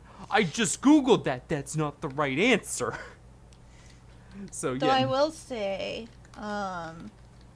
there is other types of ice cream and stuff that is made with like CO2 and things like that. That makes sense. So there's dry ice based like ice cream rolls and stuff like that, and like I don't know if you ever had it like dragon breath candies where they like take cereal puffs and like put them into a container of CO2 for a few and take them out, and then you pop the thing in your mouth, and you're supposed to leave your mouth open, but kids die, and yeah, because they're stupid. Yeah. But they keep their mouth open, and you breathe the CO2 out, and it looks like a dragon flame. That's kind of Like cool. it's just the white smoke coming out. But yeah, I don't see most of those places around anymore. Ah, damn. Probably because that's a huge liability. Yeah. Oh man, this kid didn't open his mouth and he died. I guess we can't run the business Well, it's anymore. Kids can swallow things without repercussions, Yeah. and unfortunately, their little bodies can't handle it like an adult body can. Right. Yeah. Speaking of little kid bodies, how is Apothecary Diaries? How's Oh, Mau Mau what a doing? transition. Hey. So, I tried. Yeah. I was actually looking for a good transition too, but she's hey, short, so she does poison herself quite a bit. Yeah. So, in episode 0, I'm actually trying to think. Did they ever establish an age for her? I think she's like 16. She's around 16. Yeah. So in the last, I was about to say stream. No, we're not streaming. In the last podcast episode, we discussed Apothecary Diaries. Yes. And how I had never seen it. The literal next day after recording, Kyrie takes me aside and forces me to watch the first 4 episodes. God damn, those were some good shit. It's so good. It was so good. It's lighthearted when it needs to be, and it's just that right amount of, like, I don't really know what to put it, but it's like, it's the right amount of comedy. It's the right amount of seriousness. It fits in the time period well, and it understands the time period that it's in very well. Like, everything feels so internally consistent for the most part. The one thing I had issue with at the beginning was, since our protagonist Mao, yes, I believe her name was? Mao. Yes. Since our protagonist Mao got taken away from her home so fast, it felt a little weird when she was the greatest genius known to man. So, and until we got that reveal, it was a little off. So for me, just having her be the genius. Well, she doesn't really, and it doesn't take it into account, and you only learn this through the manga, is later on you figure out she doesn't even really realize how great her father is. When it comes to absolutely. But we got like 0 stuff from her father, aside from that's the point. She was a nobody. And absolutely. Just to add some context to that. Absolutely. Because I've been reading the light novel of Apothecary Diaries, so that's that was okay. Well, just put a pin on that real quick. We may talk about spoilers in this. I will put a comment in the YouTube version of this to put a timestamp if we talk about something else after Apothecary, but this is probably going to be the rest of the show. Right. This is a golden recommendation from all 3 of us. If you have any inkling to watch this show, go watch it right now. It's that good. It is very, very good. If you haven't watched any of it, stop and go do that. Stop watching this and go watch Apothecary. It's that good. What? We will be discussing spoilers in 3, 2, 1. So, okay, one thing of note, because I have been reading the light novel for which the manga and then the anime were based on. In the light novel, it starts after she has been kidnapped. The anime has a little bit of time back with her in her home setting before she was kidnapped. And I'm pretty sure that the manga also did that. That's all not original source material. That's something that they added to give it a little bit of context. But the light novel works backwards. So the light novel starts, she's already been kidnapped. And it kind of works backwards from there. And I think the reason why the light novel does this, and the reason why the anime and manga are kind of skimp on the details a little bit and get her kidnapped as quickly as possible, is because obviously the plot doesn't really happen until she's kidnapped. So it's kind of their way to throw her right into the action. But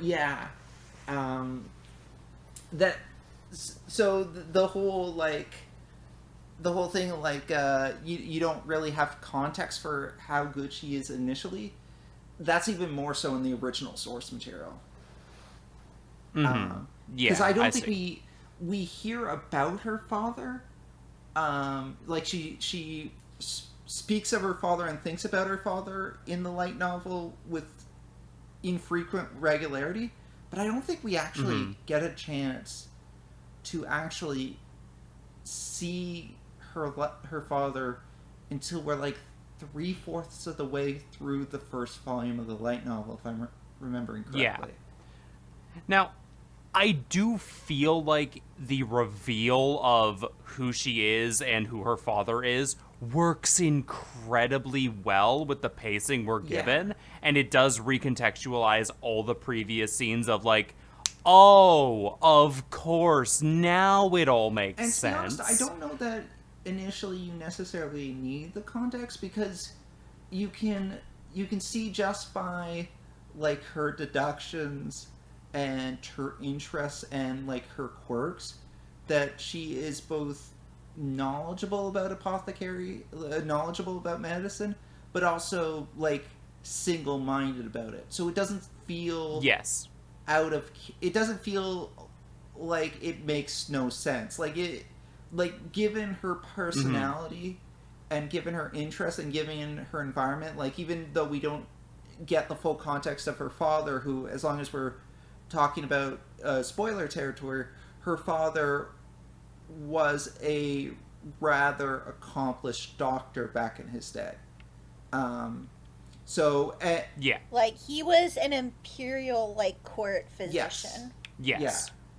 So and actually, I don't know if this is mentioned in the anime. I want to say that it is, but in case it wasn't, it wouldn't be spoilers. It isn't mentioned in the anime. It was mentioned in the manga. That's how I know So, it.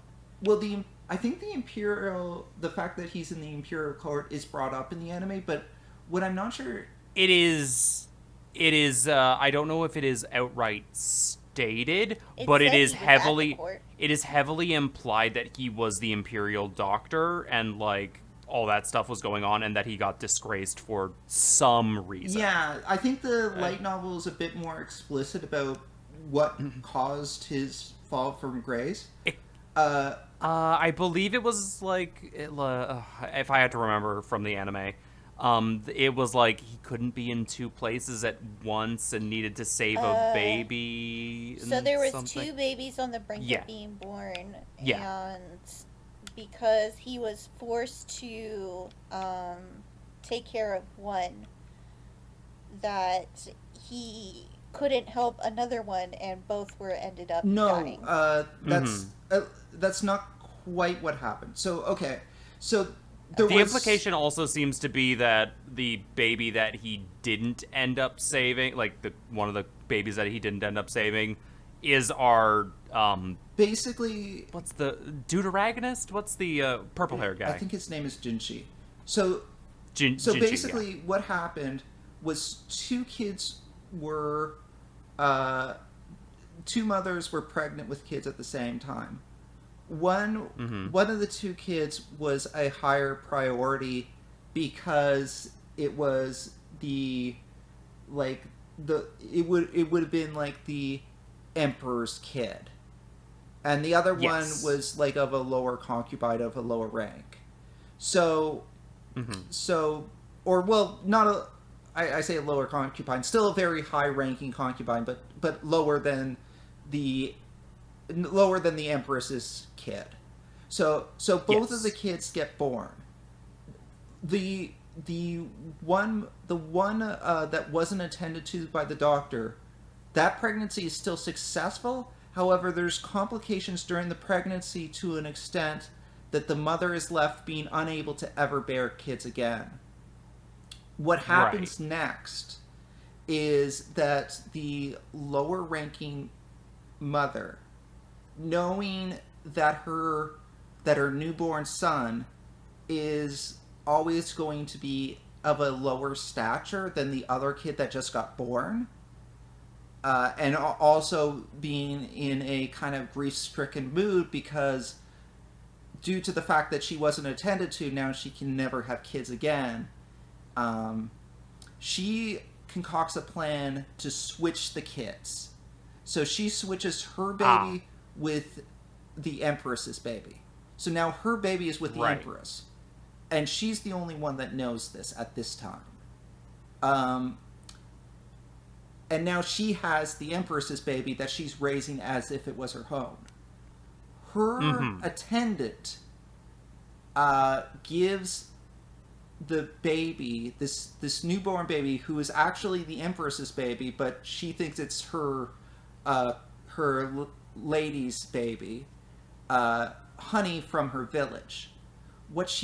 Yes, What this she is doesn't know- this is gone over Yeah. explicitly. I remember what the she honey doesn't thing. know is that what she doesn't find out until it's too late is that the honey is poisonous to an infant, and it kills the infant. So the Empress's baby is now dead, but the Empress doesn't know that because the Empress still has a baby.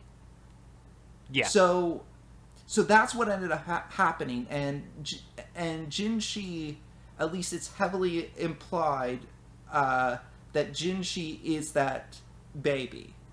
That survived. So what Mao Mao's father was punished for was not realizing about the switch. He was punished because once they found out that the two babies had been swapped and now the Empress's actual baby is now dead, the doctor, for not being able to differentiate between the two babies, is punished. Gotcha. So okay. that's what led to his punishment in exile. And his punishment also involved they took a bone out of, I believe, his knee. I think they took one of his knee bones. It's like his leg or his knee or something, is like gruesomely injured. He's left, because one of the general punishments in that time period was to leave them crippled. So they did that. They discarded him, and that's why he's left to work basically in squalor despite his skills. And the other thing is, Mao Mao points out many times that her father, who, as long as we're into spoiler territory, this is another thing that's already been well established. Her father's is an adopted father. It's not her biological father. But at any rate, her father has no sort of business sense. So he's always willing to do work for free or forget to ask for payments or stuff. So the implication is people take advantage of him, and Mao Mao kind of has to step in and force him to take payment, force him to kind of take care of himself. Well, to be fair to him, he's never had to worry about that when he worked at the palace all his life. The other thing that about him that I'm not sure if it's well established in the anime or not, I can't remember. He went to the West to study medicine, which... That was stated, but I don't know if it was being made a big deal yet. It's something of a big deal because to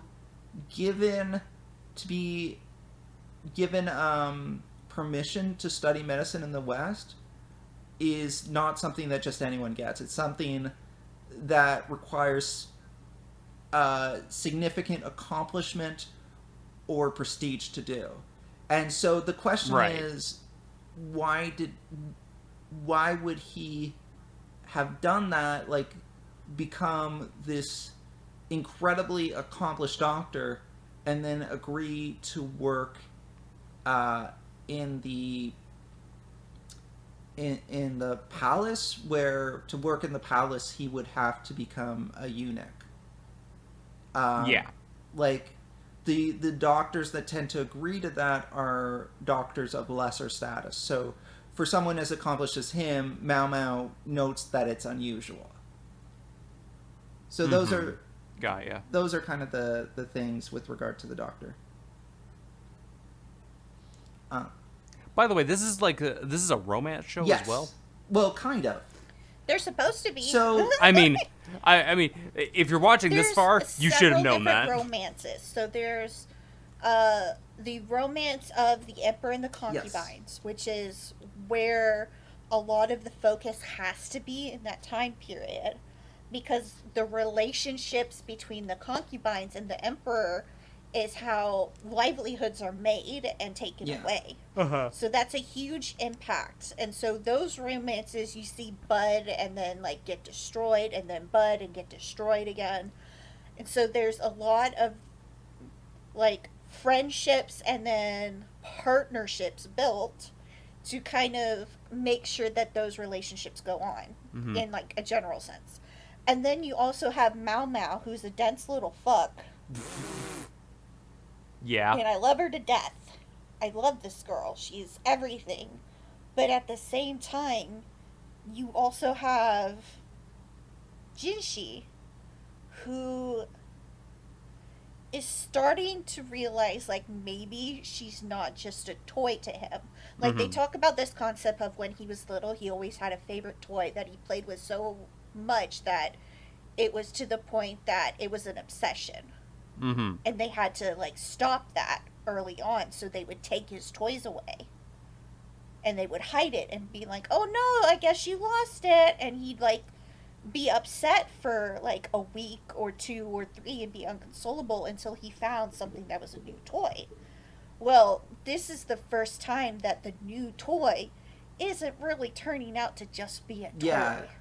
And for some reason, he's not getting the same reactions with people that he usually does. And so it's interesting to him. But at the same time, it's kind of like, this woman doesn't respect me or fawn over me like every other woman. She's different. She also thinks he's a eunuch, and so she just pities the man. It's not revealed until like the end of season 1 that that's actually a lie. And she finds out in the best way, and I couldn't stop laughing for a while. Remind me how she finds out? There is an assassination attempt on his life. I don't know that she actually... They actually go tumbling down the river. And then when she gets up, after he, like, protected her from a fall, she ends up grabbing something that very much proved he was... I don't think that happened in season 1 yet. I think that's in the manga. I think that's still to come. That is absolutely in the manga. I wrote that there. Damn. I mean... But it is heavily implied the entire time. Well, yeah. There's actually a scene... There's actually a scene in the anime that reveals that because he's taking like a suppressant, basically. Yes. So there's that scene to establish that he's not a eunuch. But I think up until the end of the anime, Mao Mao doesn't know that. Because Mao Mao's dense. Mao Mao. Well, Mao Mao understands women more than she understands men, and it's because she's been around women all of her life, and she understands from her sisters at, you know, the concert hall and what is it? I don't want to say prostitute's wrong. Red light district. Yeah. The red light district women, she grew up around them. They protected her. They taught her how to defend herself. They taught her the knowledge she needs to know. But she's never had any experience. Oh yeah, I think that's the word that they use. Yeah. So it's courtesan. Yeah. But she's never had any kind of experience with men, so she's dumb about it. I think also she's... I wouldn't say she's necessarily... Because like... I would more call it disinterest towards men. Because she's shown a, like, very analytical viewpoint towards men and the things that even go on in a courtesan hall. Because she knows everything, like, from the romantic side to this stuff. I just don't think she cares about it as much. I think the other thing is that she has a very much you know, it's wrong to speculate. I shouldn't think about things that aren't my business. And I say that specifically in relation to Jinshi's origins and the fact that it doesn't add up that Jinshi would be a eunuch. Like there's a long time before she actually finds out about that she has acknowledged in her head that, yeah, this doesn't add up, but also it's not my business. And there's 2 reasons why she kind of has that attitude. One is that her father was very big on don't speculate. You know, go on fact, not on speculation. But the other part is... Go on fact, yeah, not on fiction. the other part was and I think that they make a bigger deal of this in the light novel than they do in the anime. Like, the light novel, this is something that enters into Mao Mao's head quite a lot. It's not really touched on much in the anime. I don't know if it's touched on in the manga because I haven't really read the manga. But in the light novel, Mao is very acutely aware of the fact that a wrong move on her part, no matter how much the people around her seem to like her, there's such a great power dynamic between her and Jinshi and the others that if she does or that it can end up if she killing does or her. says something to anger any of them, you know, it would not take a second word for any of them to have her beheaded. She mentions it briefly in the anime, like at the beginning. Mm-hmm. And she kind of states it here and there, but all in all, like, it is pressed on a lot heavier in the manga in the light novel as well. That, like, this could be how I die. Like, if I'm not careful. Like, I think... Because she gets upset with things a lot later on, and it's one of those things where she's like, oh, well, if I'm not careful, like, me saying this out loud is already a crime kind of thing. Yeah, like, I think the biggest example of that in the anime was when the Emperor came to her and said, yo, save my concubine.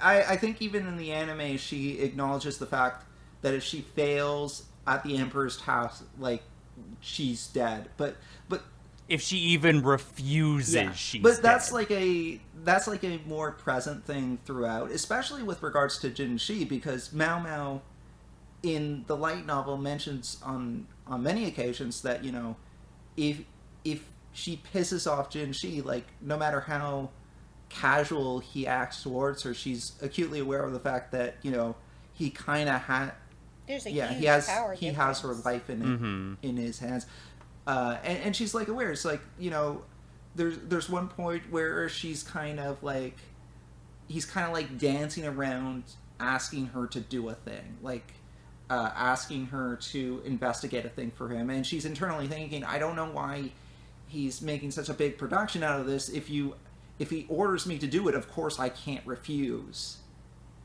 And that's not to say that in the light novel she has full restraint, because there's still references to her looking at him as if he is a bug and stuff. God, I need to take a second. God damn, they made her attitude is so good. I cannot compliment the characterization of Mao enough. She is such a... I think that's part of the anime's headstrong power, is because... Yeah, she's very headstrong. Yeah, because, like, we're talking about, like, the obvious power dynamic, and it's very much acknowledged in the light novel, even more so than the anime, but I think part of the appeal of it is that she thrives in spite of the fact that everything is working against her, societally. Yeah. Like, she is, as she mentions often, of lowly birth. She uses that statement a lot. She uses that statement a lot. It's a good get out of jail free card. She also uses it when people ask her things that she feels like she can't answer. Like, she feels like it would get her in trouble to answer this. But she also does use it as a get out of jail free card sometimes. I think I kind of just want to gush about Mao before I get to, like, one of my bigger problems with the show, or one of the bigger problems with the thing. And it's like, gush about her. God, when Mao gets serious, the show takes a interesting turn with all its visuals and what it's doing, because Mao almost becomes a very different character, but she's so interesting to know that she has this, I don't know what you would call it, like, toxicity in her? Venom? There's something that Mao has, like, burning under the surface that when it comes out and she's able to, like, fuel it into her work is some of the most entertaining shit I have ever seen. Like, there's just the scene where she takes the concubine's handmaiden, slaps her to the floor, drags her across the floor, hits her with the poison she's been using, and just describes what's going to happen is, ooh, that shit's good. She's like, I told you it was poison for a reason. Yeah. And now you're going to feel all the effects. And then points her head at the concubine and being like, this is what you're doing to her. Yeah, and it's like, ooh, that shit was powerful. There's another scene, though. I don't know if either of you were able to catch it because it is so fucking fast and subtle. Which scene is it? But there's this one scene in, like, the later half of the season where Jinchi comes to Mao Mao and says, hey, this weird creepy guy wants to meet you. This is his name. And then the anime does this really, really cool thing of it shows her disgusted face for, like, not even disgusted. It is literally hatred. A flash. It is like... It is a flash. It is literally 2 frames. Yeah. And then it's back to normal. And it is back to normal. And she doesn't say anything. But Jinchi is caught so off guard that he just says, I'll think of something. And then walks away. I'm not going to ruin that part for you. Because you need to figure that one out. Oh, have you not got that far? I don't think the full aspect of it is actually revealed in the anime. Probably not, but like... Because it isn't till the manga that I learned the full scope of everything with him. Her hatred for that man and that name in that moment was so palpable. Like, oh, I felt it in my bones. I had to rewatch that scene a couple of times because it just felt so well, like, even just good. to pause it on that frame, you had to do that a few times to, like, go back, because it was literally only just a few frames. It wasn't even a second. It was there. It was subtle enough. And when you pause it, the actual image isn't so bad, but it's the flash of that image that just sears itself into the back of your eyes that's like, oh my god, they knew what they were doing. So in the light novel, I don't know. So just to read that part in the light novel. It's one of the generals pending. Yeah. Glasses, the one. Yeah, it's Lakin. Okay. I'm not sure if I'm pronouncing his name correctly, but so this is right after Jinshi tells her that that there's a person a military officer who wants to see her. She asks what his name is. He says his name is Lakin, and the Lankin. I don't know how to pronounce it because it's Lakan. I think it's that's the RL sound. Rankin. Right. Lankin. Yeah, I think they pronounce it as Lakin. I see. So no sooner were those words out of his mouth than Mao Mao's expression shifted. Her eyes widened and she took a step away from Jinshi, almost it seemed involuntary. To date, she had looked at him like a beetle, a dried-out earthworm, like mud, like dust, like a slug, and even like a flattened frog, that is to say, in many demeaning and belittling ways. But he realized that all of these were kind and gentle compared to the look she leveled at him now. It was frankly hard to describe, but even Jinshi felt he could barely survive it. Mao Mao looked as if she might smash open his heart and pour molten metal so that not even the ashes remained. This is one look communicated to Jinshi clearly how... Oh, I can't say this part because this would be spoilers. Spoilers for me! So basically, there's a thing about, like, in the light novel, they reveal it earlier than I think they did the anime, so I'm just going to skip that part because... Yeah, that's fine. Because basically, Jinshi figures something out really quickly about this. But at any rate, so Jinshi says, I'll turn him down somehow. Jinshi managed, still a little dazed. It was a wonder his heart didn't stop. Thank you, sir. Mao Mao, for her part, regained her customary expressionless effect, then resumed her work. And that's how that chapter ends. Yeah. Yeah, that's a very good, like, description of 1,000 words. Or, like, a picture's worth 1,000 words. Because, god damn, that is probably one of the strongest scenes in this entire series that I have seen so far. I think the... I gotta talk about the comedy as well, because this show is unironically funny. I legitimately think, like, when the show is not trying to be funny, like, there are certain scenes where the show goes into its, what I can only describe as generic anime chibi mode. Where they display her as, like, a cat.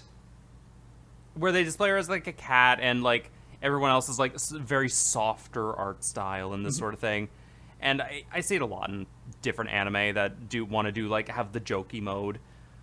But and whenever it really does that, it's like, oh yeah, they're doing the funny bit. Someone's getting whacked. It's very funny. It doesn't really do anything for me anymore.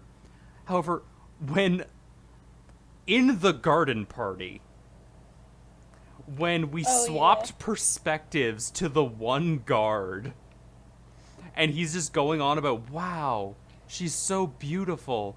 And she must really like this while she's eating it. And he's going on about how her face is like, wow, that must be the most delicious thing anyone has ever eaten. And she is just grinning ear to ear. And the mic drop of, it's poison. She leaves to puke. That shit had me fucking in hysterics. It was so good. I can't...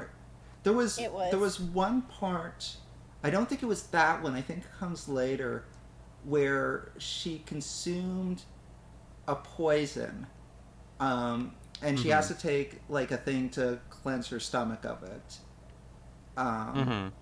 And then, even after she insisted, don't worry, I didn't take a lethal dose. But they're, like, having none of it, so they force her to throw it up, So then she proceeds to do the whole, like, explanation about like what she's found, and at the end of the explanation, she, like, just casually plops, like, another piece of it into her mouth, and they force her to throw up a second time. Yeah, absolutely. One of the other jokes I really like is they're doing the whole, I don't Mao Mao's getting... if, like, in the anime they make this point, but in the light novel, in her internal monologue, she makes the point of it was very rude of them. Like, it was very improper of them to do that. And she's like, and to like a young maiden as well to do that. Okay, that's good. I think my other favorite joke is one where earlier on, Jinchi promised Mao Mao a very valuable herb thing. The bazaar.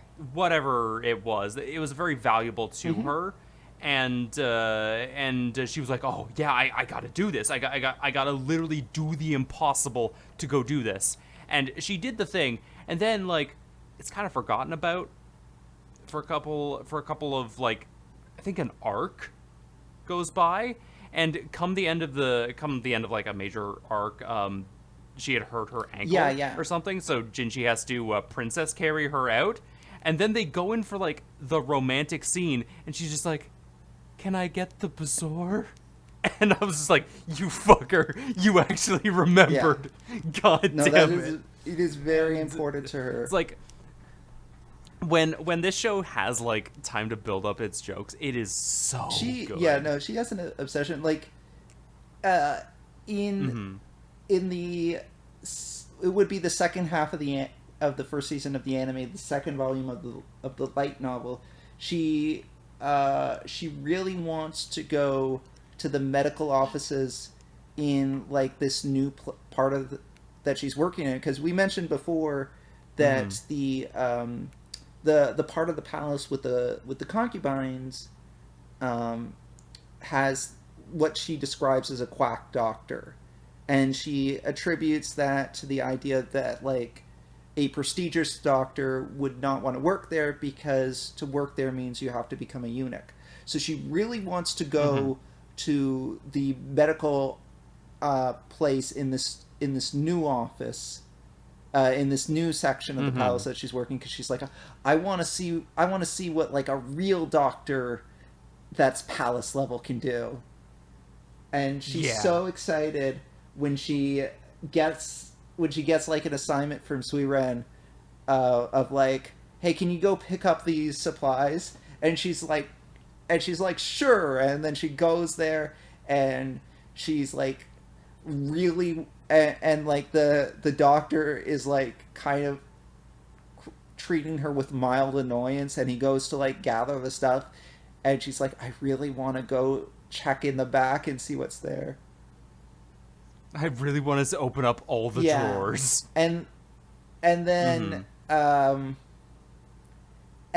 then like in the next scene in the next day, she's kind of talking to Suiren again, and she's like, do you need me to pick up any supplies from the medical office? And she's like, no, but I have these things that need burning, and it's kind of close. And her internal monologue is like, that's more of a tease than anything, because then I can't go there. I can only go close to there. That's good. Yeah. That's good. All right. Man, how far have you gotten in Suiren's story? Me? Yeah, you pending. Shad wouldn't even cross, like, even a hint of it. You've had Suiren, right? Have you? Our friend Suiren? Wait, you haven't seen Suiren at all? Is that the lady with the coffin?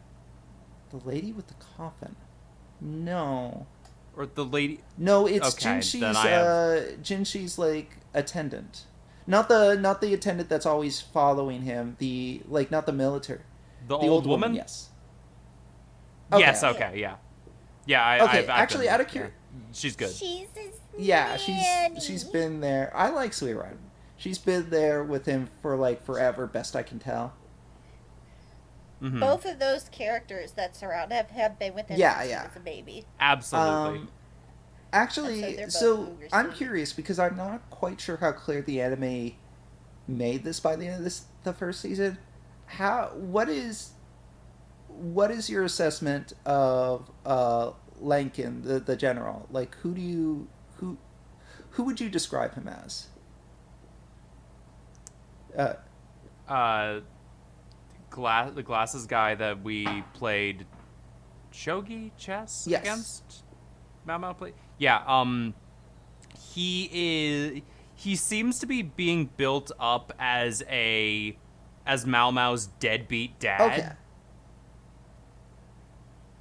Or I mean, built up. It was kind of been explicitly stated that he's Mao Mao's deadbeat dad. But he's really good at his job, even though he can't physically see people's faces. He's weird like that. Right, yeah. Okay. Yeah. So we got to... He bought Mao Mao's mom back. That's kind of where we ended the season, or just past that. Okay. So that was... So you've got to his part where he's like redeeming himself. Yeah, I came out of that like with a higher opinion of him than when I came. I don't know if you and me had the exact same arc, but I absolutely loathed him early on, and I. Oh, dude, he was such a piece of shit. I thought he was the main villain of the whole series. Like, I was thinking like, okay, how is it his fault that that there was an assassination on Jinshi?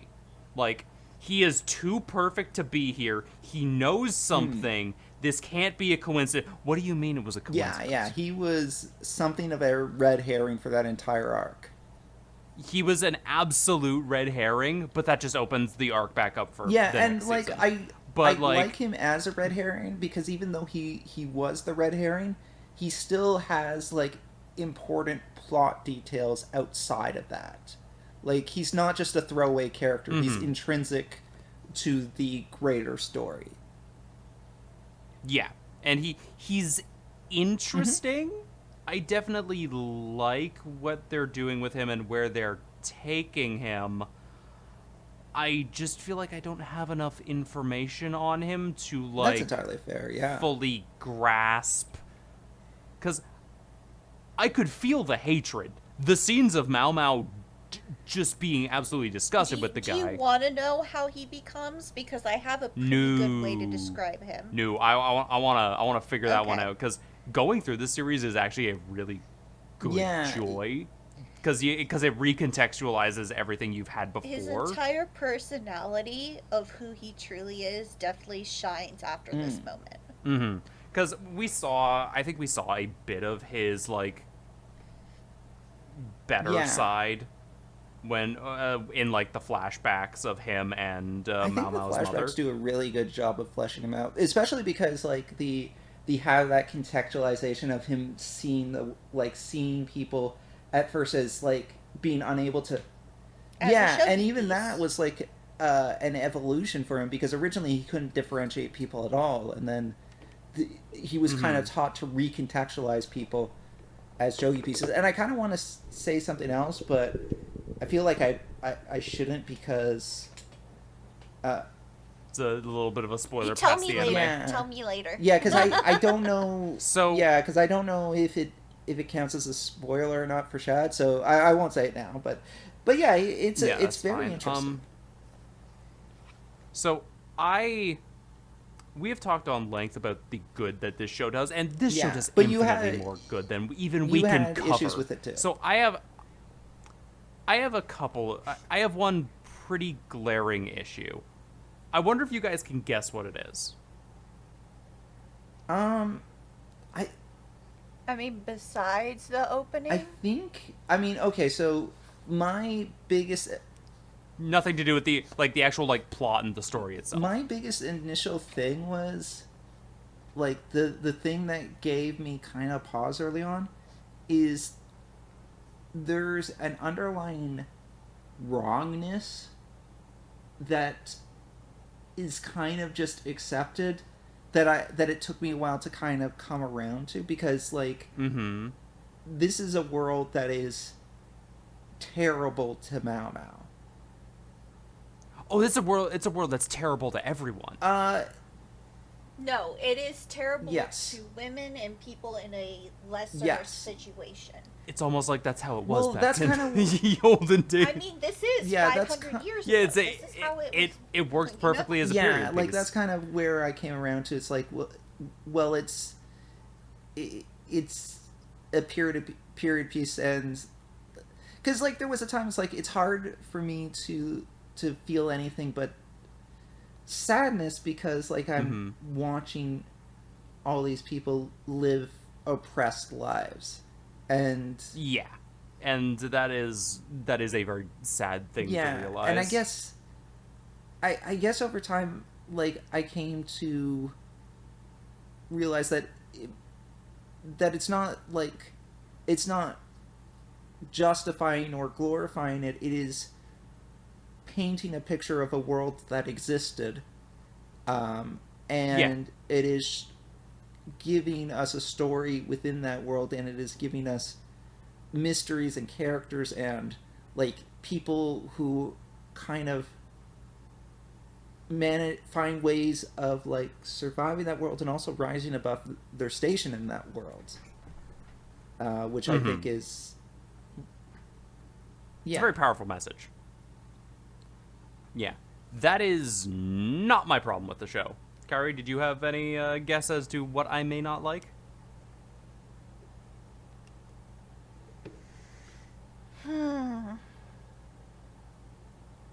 So it wasn't power imbalance. No.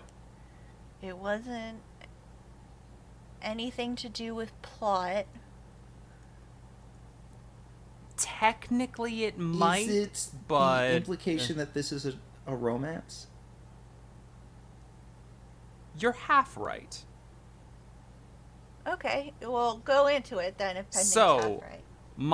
My biggest problem with this show begins and ends with Jinchi. Could you... Oh, Could but you I explain- love him. No, don't get me wrong. He is a very fun character to be around. Right. My biggest problem is that his first scene put him on such a like high intellectual level that he was outplaying Mao Mao very quickly, that I had been waiting for him to hit me with the Sherlock Holmes and Moriarty thing So again. it's interesting that you bring that up. Wait for it. Wait for it. Okay, Wait so for they it. do Well- bring it back. That's okay. If I am not going to spoil it. There is more to him than meets the eye in the manga. The reason he passes stuff off to Mao Mao is he can't be everywhere That at the is- same time. oh, So absolutely, he needs yeah. someone who is less conspicuous than himself, because he is That is noticed definitely everywhere. a big part of it. Mhm. The light novel also gives another reason for it, and this is very early on in the light novel, so I don't see this as being spoilers. In fact, this is one of the first scene that you get from Jinshi's perspective, because like most of the scenes in the light novel are from are from Mao Mao's perspective. It's a third person narration, Yeah. but it's a third person narration where like each chapter kind of We're following Jinchi. yeah, there's one where you're following Jinchi, and there's one where it's talking about what's happening in Jinshi's head. Jinji sees himself as a person of average intellect, average strength, like very middling across the board. The only thing he sees himself as having as an asset is his looks. He's got like looks makes sense. that the light novel He delights slays with. in like professing how beautiful he is at every occasion that could be like like everyone loves his looks, and as far as he can tell, that's all he has going for him, and he doesn't like that. He hates that, but he's like, well, this is all I am, this is all I have, therefore this is what I have to use to kind of make it in the world. So he sees himself in a very kind of low light. Negative Like light. he doesn't have a lot of Right. self-confidence in his abilities, and I think that's in part why he doesn't exercise his abilities to the same extent that you might be looking for, and why I mean, there is also the part where he has to delegate because he has a lot of responsibilities. Oh, absolutely. But there were just a few scenes where, or like a lot of the time, I'm looking to see the like hyper intelligence that he showed during the initial episode, because that was So a really cool thing. He is in it to watch his toy work. And I think that's the idea you get once his obsession is There's found. also like a lot of times, I can't remember if this was the case in the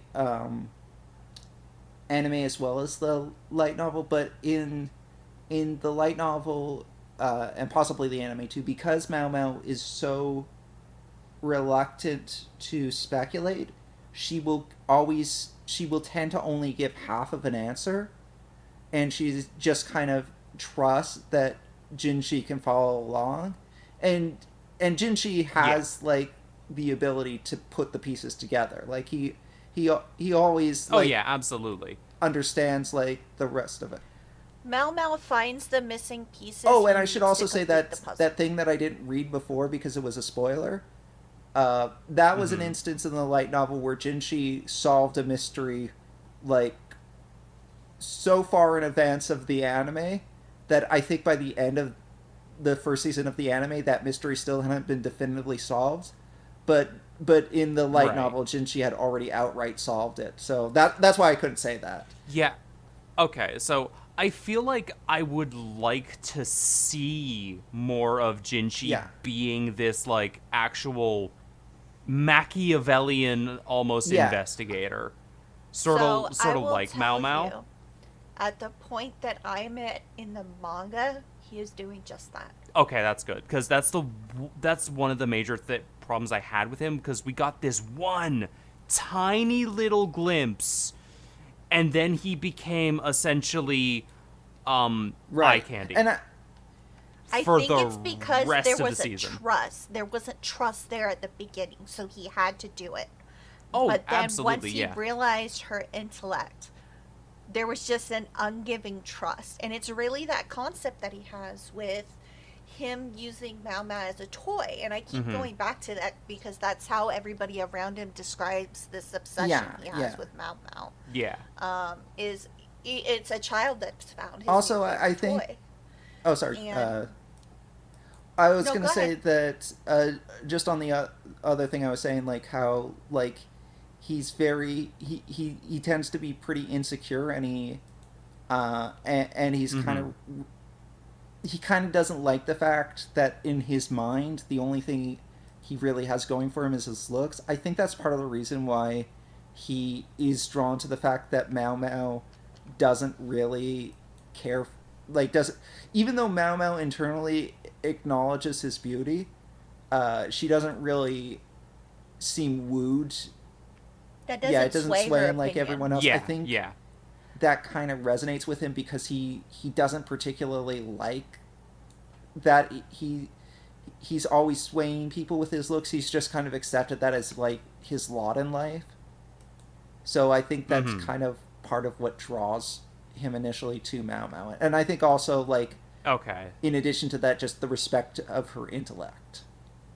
And the yeah. So But you will get those Sherlock Holmes I'm moments. because that was You the, will get it, and it's going to be at one of the best times that you feel it needs to be by him. okay. That's good then, because that's been my biggest like problem over the last like how many episodes is this 24, 12, It's 24 24-ish. Yeah, so because we only got the one instance of Jinji doing that, and every other time it sort of felt like his right hand man, what was his name? I can't remember the redhead's name. That guard. Yeah. That guard guy. Yeah. Either way, so his right hand man guard guy, he would delegate a lot of that work to him. It almost felt like Jinji didn't have that intelligence, and it was just his right hand man doing all the work. But if we do get a lot of that stuff later, then then my complaints will be like mostly fixed with that. So that's a delegation that goes down the line because you learned that a lot through like the manga later, and it's not really like his bodyguard getting it or his assistant, whatever you want to call him. His assistant passes it down to other people. So it's not like he's doing it; he's just gathering the information to give to him. Oh yeah, absolutely. But I understand he's not on the front line, but it's because if you're looking at the I think it's be called the rear palace is where the harem is located. Yeah, that's in the- Chinese culture. The rear palace will usually have anywhere from, I believe, 4,000 to 10,000 people total. Jinshi is running all those people. Oh, that's his position. Yeah, like I get that. So- I get they've thoroughly established that he's a very important person. I just felt like he was. How do I put this? He felt like he was relegated to eye candy in the show as well, as opposed to actual like being an actual like interesting character who could stand intellectually alongside Mao Mao. That's fair. Yeah. I can see where you get that. I can do. So if they do fix that in the future, or we do get to see how smart he is, that'd be really good. Because the things that really kind of took me out of it were him just kind of sitting in the back and making googly eyes at Mao Mao for like the season.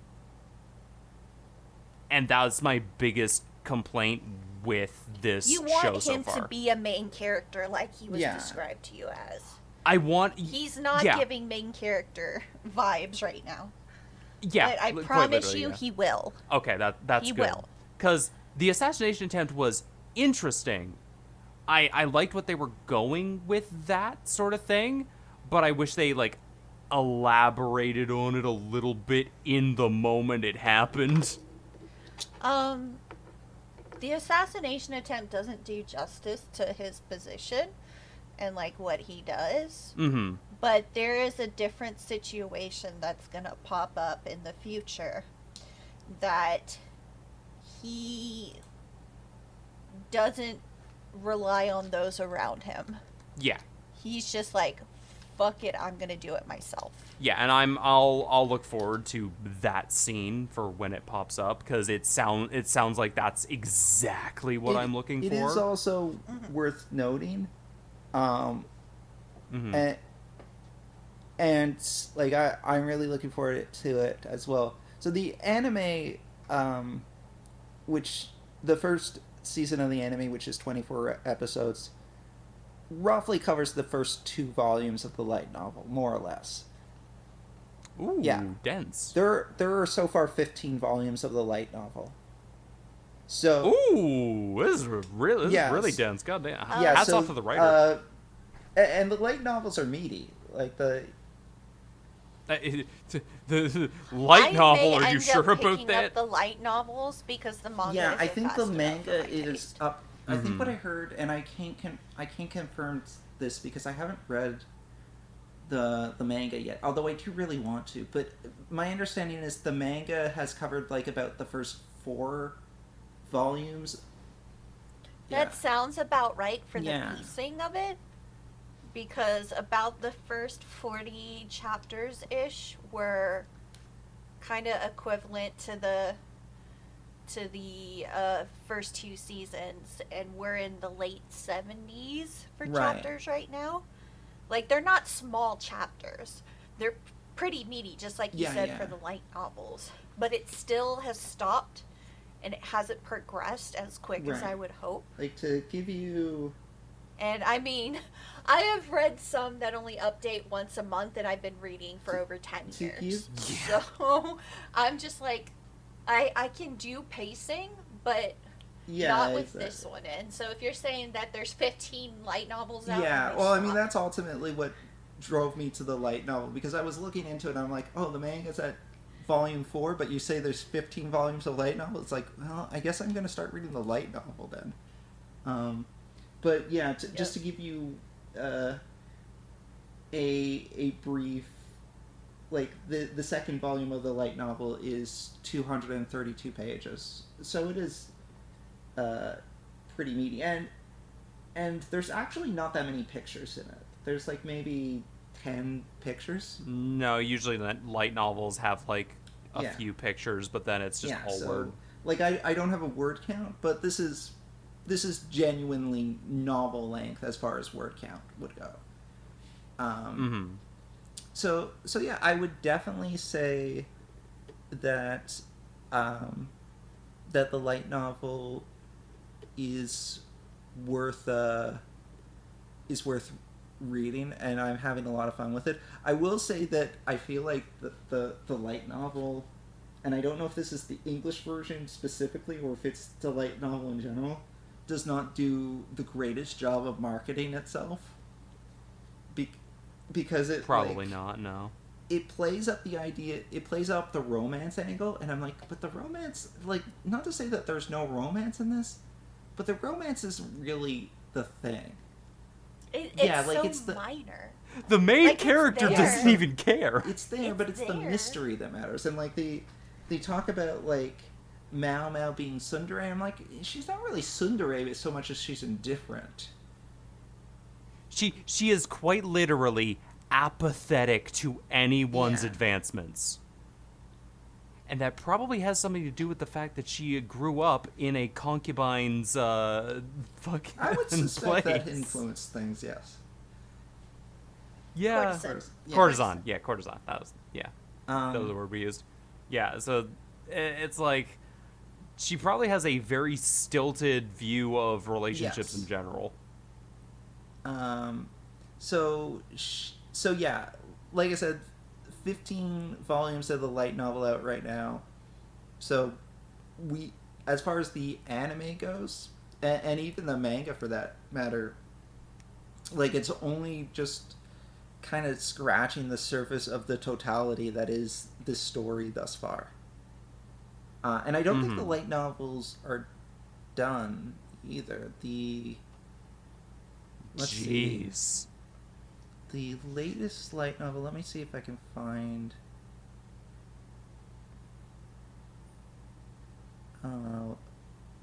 Also, while you're looking for that, can I just say, man, the name Apothecary Diaries is not a great... It's not a good name for the totality of what is going on. Name, no. Also, so the most recent volume of the light novel, volume 15, came out in March. Oh, yeah, no, oh, wow, they're still going ham. Okay. And the author has started writing these in 2014. So they've been writing these for what, 10 years now, about? That's Apparently there's impressive. a novel series, too. I don't know anything about the novel series. But apparently that started in 2011. So I guess it went novel series, then light novel, then manga, then anime. I will say, since the last time we talked, I had probably been sitting there for 2 months waiting for a new chapter. Mm-hmm. It just got one. Oh, new the chapter. manga's only coming out on a trickle then. Mm-hmm. Yeah. Well, I mean, that also about the chapter after, so I'm gonna go and read it, obviously. But I think this is a good recommendation for me to pick up the light novel. Yeah, I mean, it also makes sense that the manga is going a bit slow, because didn't the mangaka get, like, hit for tax evasion? Yeah. Something happened to either the manga artist or the author. I can't remember one which. One of the people working on the manga literally got hit for tax evasion, and they were like, this is my first time doing this stuff. Oopsies. It wasn't as bad as the Log Horizon author who actually went to jail for tax evasion. I think this is just a mistake that they are getting fined for. It says the illustrator for Apothecary Diaries manga has pleaded guilty to tax evasion worth 47 million yen. So they've been charged with a fine. I looked it up.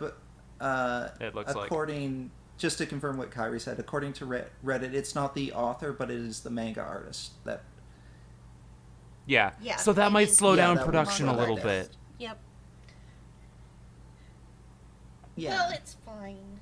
I'm gonna go over to the light novel anyway. Yeah, I'm enjoying. Man, you would not believe. I would destroy those. Those are going on my throne list so quick after this. So I need to point out, I think it was the day after we started watching Apothecary Diaries, the news dropped that they got hit for tax evasion, and I think my response was, I just started. What do you mean? So maybe we already said the amount. I can't remember, but I just looked it up. Do you know how much she? First off, they pled guilty. Do you know how much? Yeah. That was said 47 million that's yen. Incredible. Yeah, that's a lot of money. 47 million yen. Yeah, so that's a lot of money. That's like. If the ratio is the same, you're looking at $470,000 USD. That's a lot. That's a lot. So about $500,000. $500,000. $500,000 in tax evasion. Jesus, how do you do that? Pay your taxes, people. I mean, I'll give them the benefit of the doubt and just hope and just assume it was ignorance. Yeah. They claim it was an accident. Which, I mean, is possible if you're... I mean, they pled guilty, so they understand, oops, this was an accident. Yeah.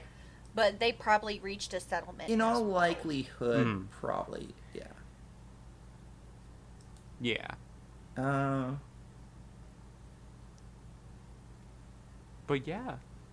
If you're still watching this and you haven't watched Apothecary Diaries, what is wrong with you? Go watch it. Apothecary Diaries. Go read Apothecary Diaries. It is a very good show that its name does not do it justice. Yeah. At all. And even apparently, like, my issues with the anime are, like, getting solved later down the line. So, like, give it some time. If you have, like, a minor issue with it or you think it's going somewhere, the show is smart enough. I am... Like, and that's the biggest compliment I can give it, is that the show is smart and it knows that it's smart enough. I don't know when the second season of Apothecary Diaries is coming out, but I would be very interested.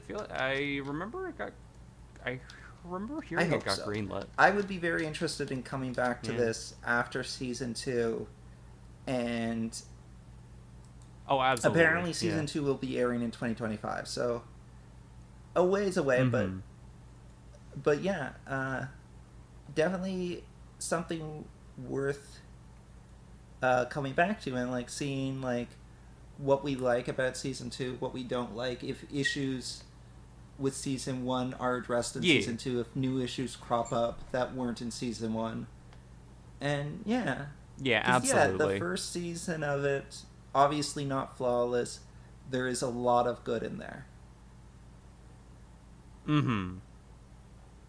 Obviously, it was enough to draw all of us together about it. So quite literally, it drew me in so hard I actually lost track of time, and I was like, "Whoa!" Yeah, Shad likes it, and he hates life itself. And that's where we can end tonight, everybody. Absolutely. Thank you for watching. Well, or before we go, do we want to do another round of recommendations from our little list? For animes and stuff? Media in general, if there's anything that you would feel like you know what? Needs to be I made my recommendation. I hold to it. Dangers in My Heart. Go watch it. There you go. Okay. That sounds like a very good recommendation. Pending, do you have anything you want to recommend? I want to recommend. I'm boring. I don't watch a lot of stuff. You were so focused, I was focused on Overlord, yeah. Which we already talked about. I do recommend it. I guess.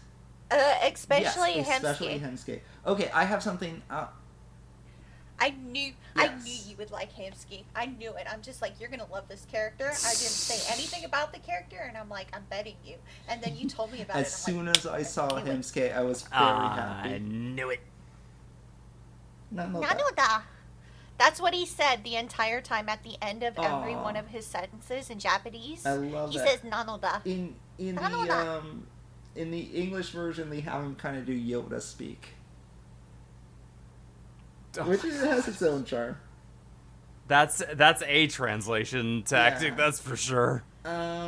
So I will. We need more hamsters. I will recommend, and this isn't something that I've seen yet, but that I intend to see, is X-Men 97. I've heard really good things about it.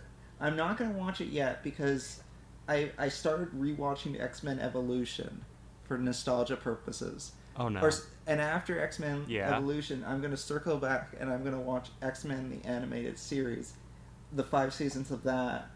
And then after I've done those 5 seasons, I will watch X-Men 97 because X-Men 97 is the sequel to X-Men the animated series.